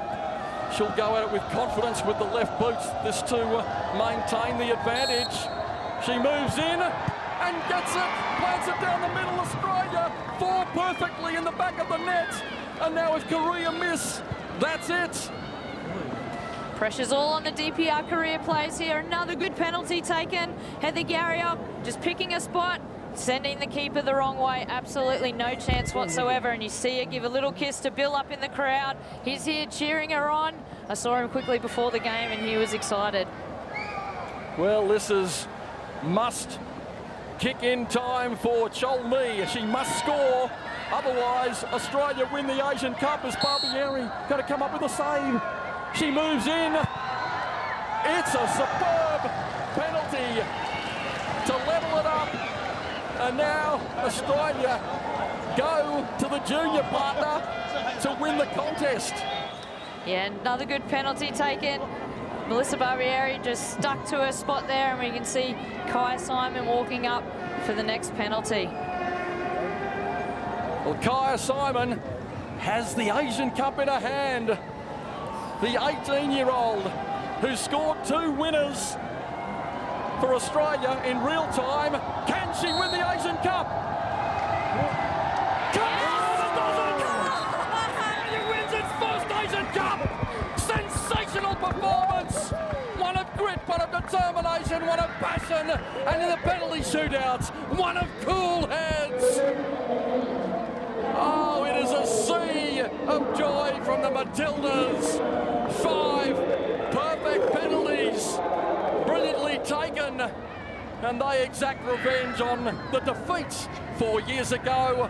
What wonderful excitement for the Australian team, a first in Australian football history, an Asian Cup trophy, and it goes to the Matildas. Sometimes the indivisible team. Today, they're out there, big, bold, and beautiful. And what a strike it was from Kaya Simon. Australia wins gloriously. And Barbieri with the dance of absolute joy. And deja vu really for Rakaya Simon, who's developing into the match winner. She scored the winning goal in March in Brisbane in the last minute of the game, in the 90th minute. And now both teams are out into the centre of the arena, and they are absolutely jubilant. We're going to pause for a moment. We're going to come back for the presentation. The handshakes are sincere and they're wonderful for Australia. They win 5-4 on penalties after extra time. A glorious triumph.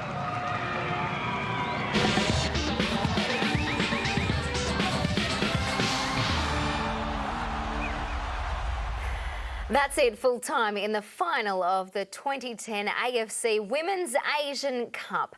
A valiant performance by Australia, defeating DPR Korea 5-4 in an intense final penalty shootout with incredibly challenging weather conditions. Australia has now made history with its first ever win in the Women's Asian Cup, and the Matildas are now set in good stead for next year's Women's World Cup in Germany. Well, we had a couple of, obviously, heart-stopping moments in the second half. The weather turned terrible, but you certainly can't question the girls' commitment tonight. No, definitely not. I mean, what a fantastic result and a great display of penalty taking. I mean, DPR Korea definitely had the momentum going to that extra time, obviously finishing the 90 minutes very strongly. And the girls dug deep, and in all fairness, there weren't many chances in an extra time for DPR Korea. So hats off to the girls, and couldn't be happier. We saw young Sam Kerr make the most of an opportunity in the first half and put Australia at 1-0 at half-time. It looked like they would go on with the job from there. The second half was completely different though, wasn't it, Paul? Yeah, it was, and of course DPR Korea were behind, and we always knew that the second half they were going to come out and try and get the equaliser. The game sort of got stretched a little bit, and with some tired legs and a ball into the box, and we didn't defend as well as we wanted to, and we conceded the equaliser. And as Maddie said, DPR probably finished the game with more momentum, and what a way! Penalty shootout. If you win it, it's great. If you lose it, you say it's not the right way to decide a football game, and the girls have done us all proud, and I think we congratulate them. We absolutely do. And let's throw down to the sideline where Alicia Ferguson is with the Matildas captain and goalkeeper, Melissa Barbieri. Melissa Barbieri, congratulations. First Asian Cup win. Oh my God, it's amazing. I've got to pinch myself, really. We're Asian champions, Australia. Thank God. And talk us through the game. 120 minutes of football in tough conditions. Oh, I'm so proud of my team. It was a great game against DPR Korea. They fought to the end, but I'm really proud of my girls. They stuck in. They even had a couple of chances at the end, but we just couldn't hang on, but lucky we got it in the penalties. I'm just so proud. And just tell us, what did Tommy say when he gets everyone together before a penalty shootout? Well, he told me to kick first if I won the toss and save a few, maybe. Words of wisdom from Tommy. So what about the preparation leading up to the World Cup next year? Well, I said to the girls, it might be the end of a tournament, but it's the first game of our journey to Germany and then onwards to London when we make it. So we're going to look to build on this team, this amazing team of young players blended with some experience, and I'm just so proud of them. We're going to go all the way. I can just feel it. And tell us about, most importantly, the celebrations tonight. It was a little erratic. There was nothing really, nothing planned, but I think we're all just going to put our feet up and relax. Congratulations again, Bubs. Fantastic performance. Thanks, Alicia. I really love to be here.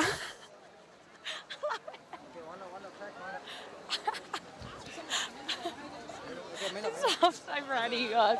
Well done. And isn't it great to see old teammates together there? Barbieri, obviously, like us all, elated with the result. Australia previously finishing a second, a third and a fourth in this tournament. Tonight, picking up their maiden Asian Cup tournament victory.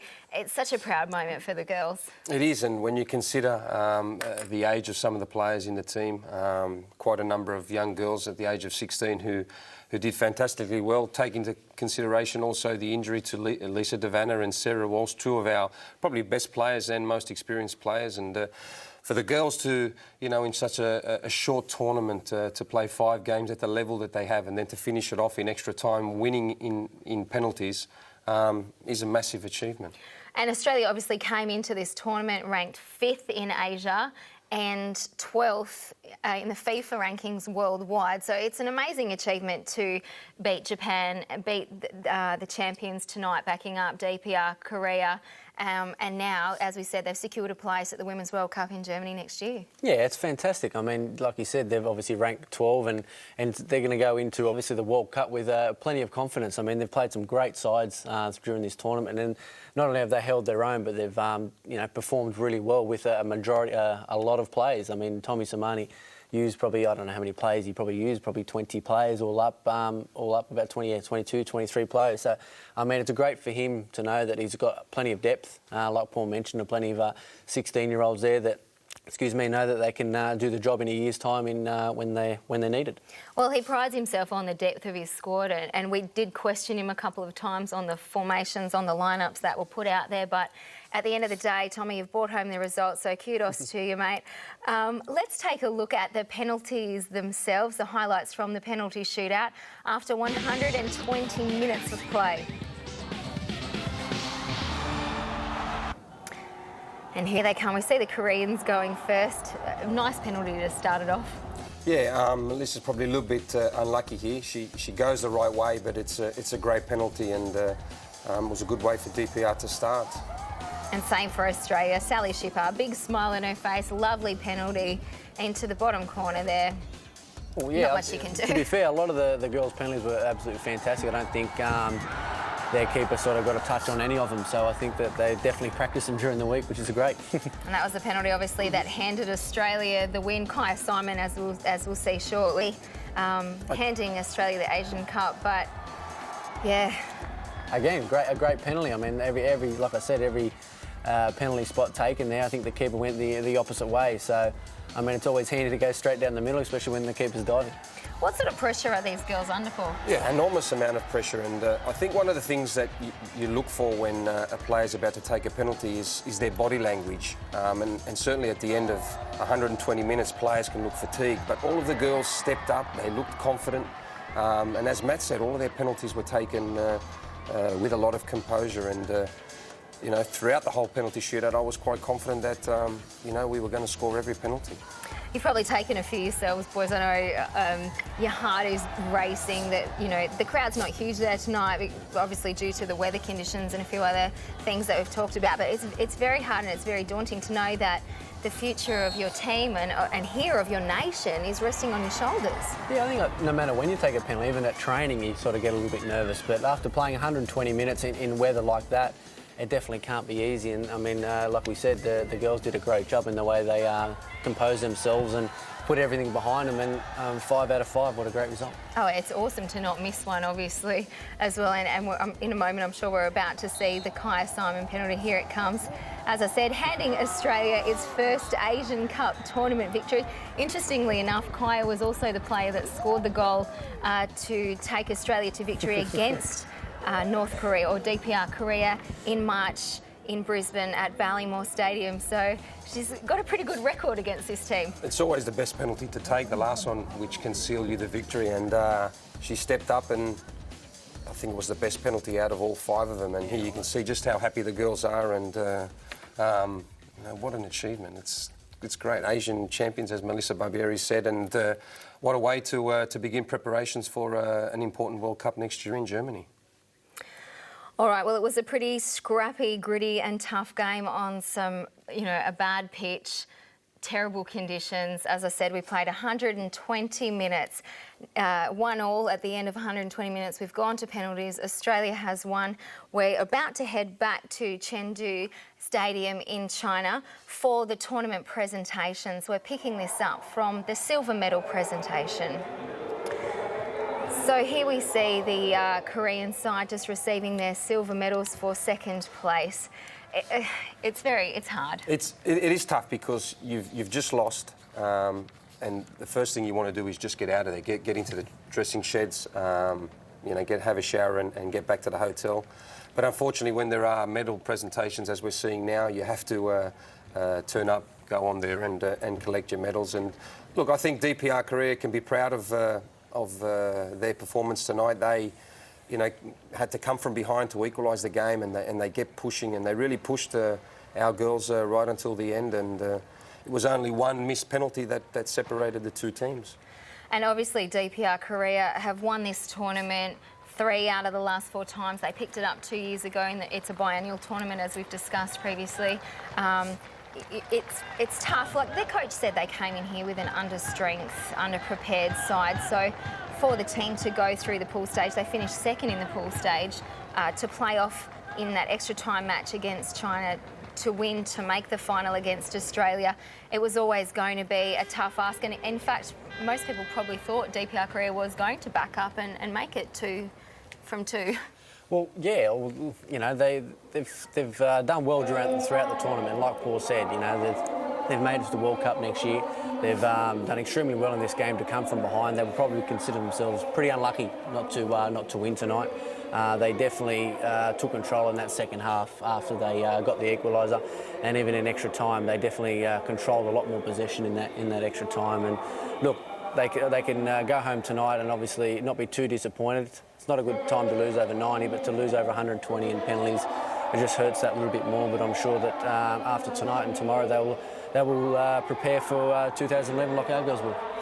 They sure will. And here comes the Australian team, starting with Carla Reuter there, Claire Polkinghorne, receiving their gold medal, the winners of the 2010 AFC Women's Asian Cup, receiving their medals from the AFC chairman there. The girls, it's such a nice thing to have in the trophy cabinet. It definitely is, and you never know, down the road if you're ever going to get another opportunity to, make a final or, win a medal as the girls have done tonight. And you just want to savour the moment. And here we see Lisa, who unfortunately didn't get to play tonight, but she'll be back and back on deck for the World Cup in Germany, hopefully.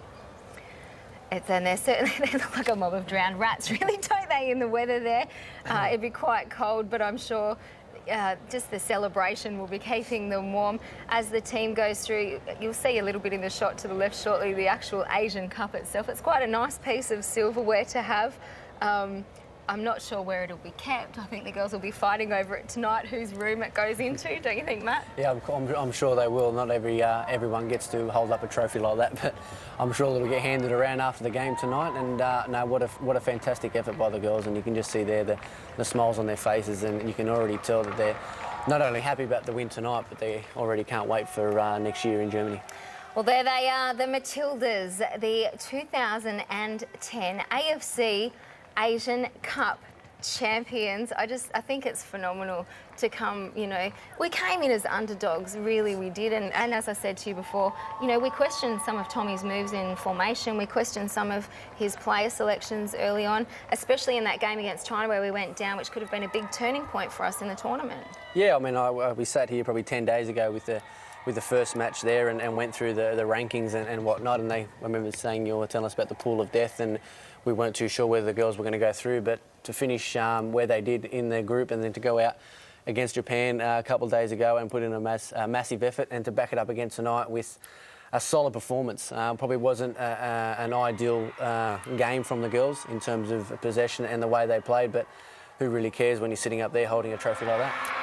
And there it is, the captain of the Australian women's national football team, Melissa Barbieri, holding the AFC Asian Women's Cup high.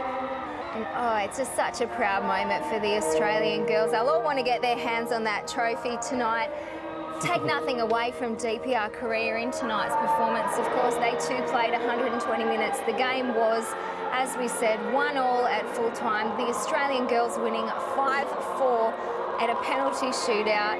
And it's just such a, it's so wonderful to sit here and see them in front of a champion sign. They got knocked out a couple of years ago. It cost them a World Cup place a couple of years before that. So now to have guaranteed that place in the Women's World Cup in Germany next year and to be crowned Asian champions, it's obviously going to lift their rankings in the world as well. Yeah, it definitely will. And look, it's moments like these, it's really why you play the game. And as you can see, the joy that these girls are experiencing now, who knows what can happen in Germany next year. And as Tommy said before the game, he believes that they can beat anyone in the world. And I do think on any given day, when everyone's on board, because we're going to need Sarah Walsh and Lisa De Vanna come Germany, I give us a good chance of doing something similar. Well, I do too now, especially picking up this trophy, this Asian Cup. Tommy Simani said this is the squad that could beat anyone, and they've gone out tonight and proven, maybe not world beaters, but certainly that they're the top of Asia right now, which is absolutely fantastic. So a big congratulations to the Matildas tonight on their AFC Asian Women's Cup win. And that wraps up the final of the Asian Cup. A big thank you to our guests, all of them, especially Matt and Paul, for joining us in the studio tonight. We hope that you've enjoyed our coverage, and we'll be back with the playoff for third and fourth.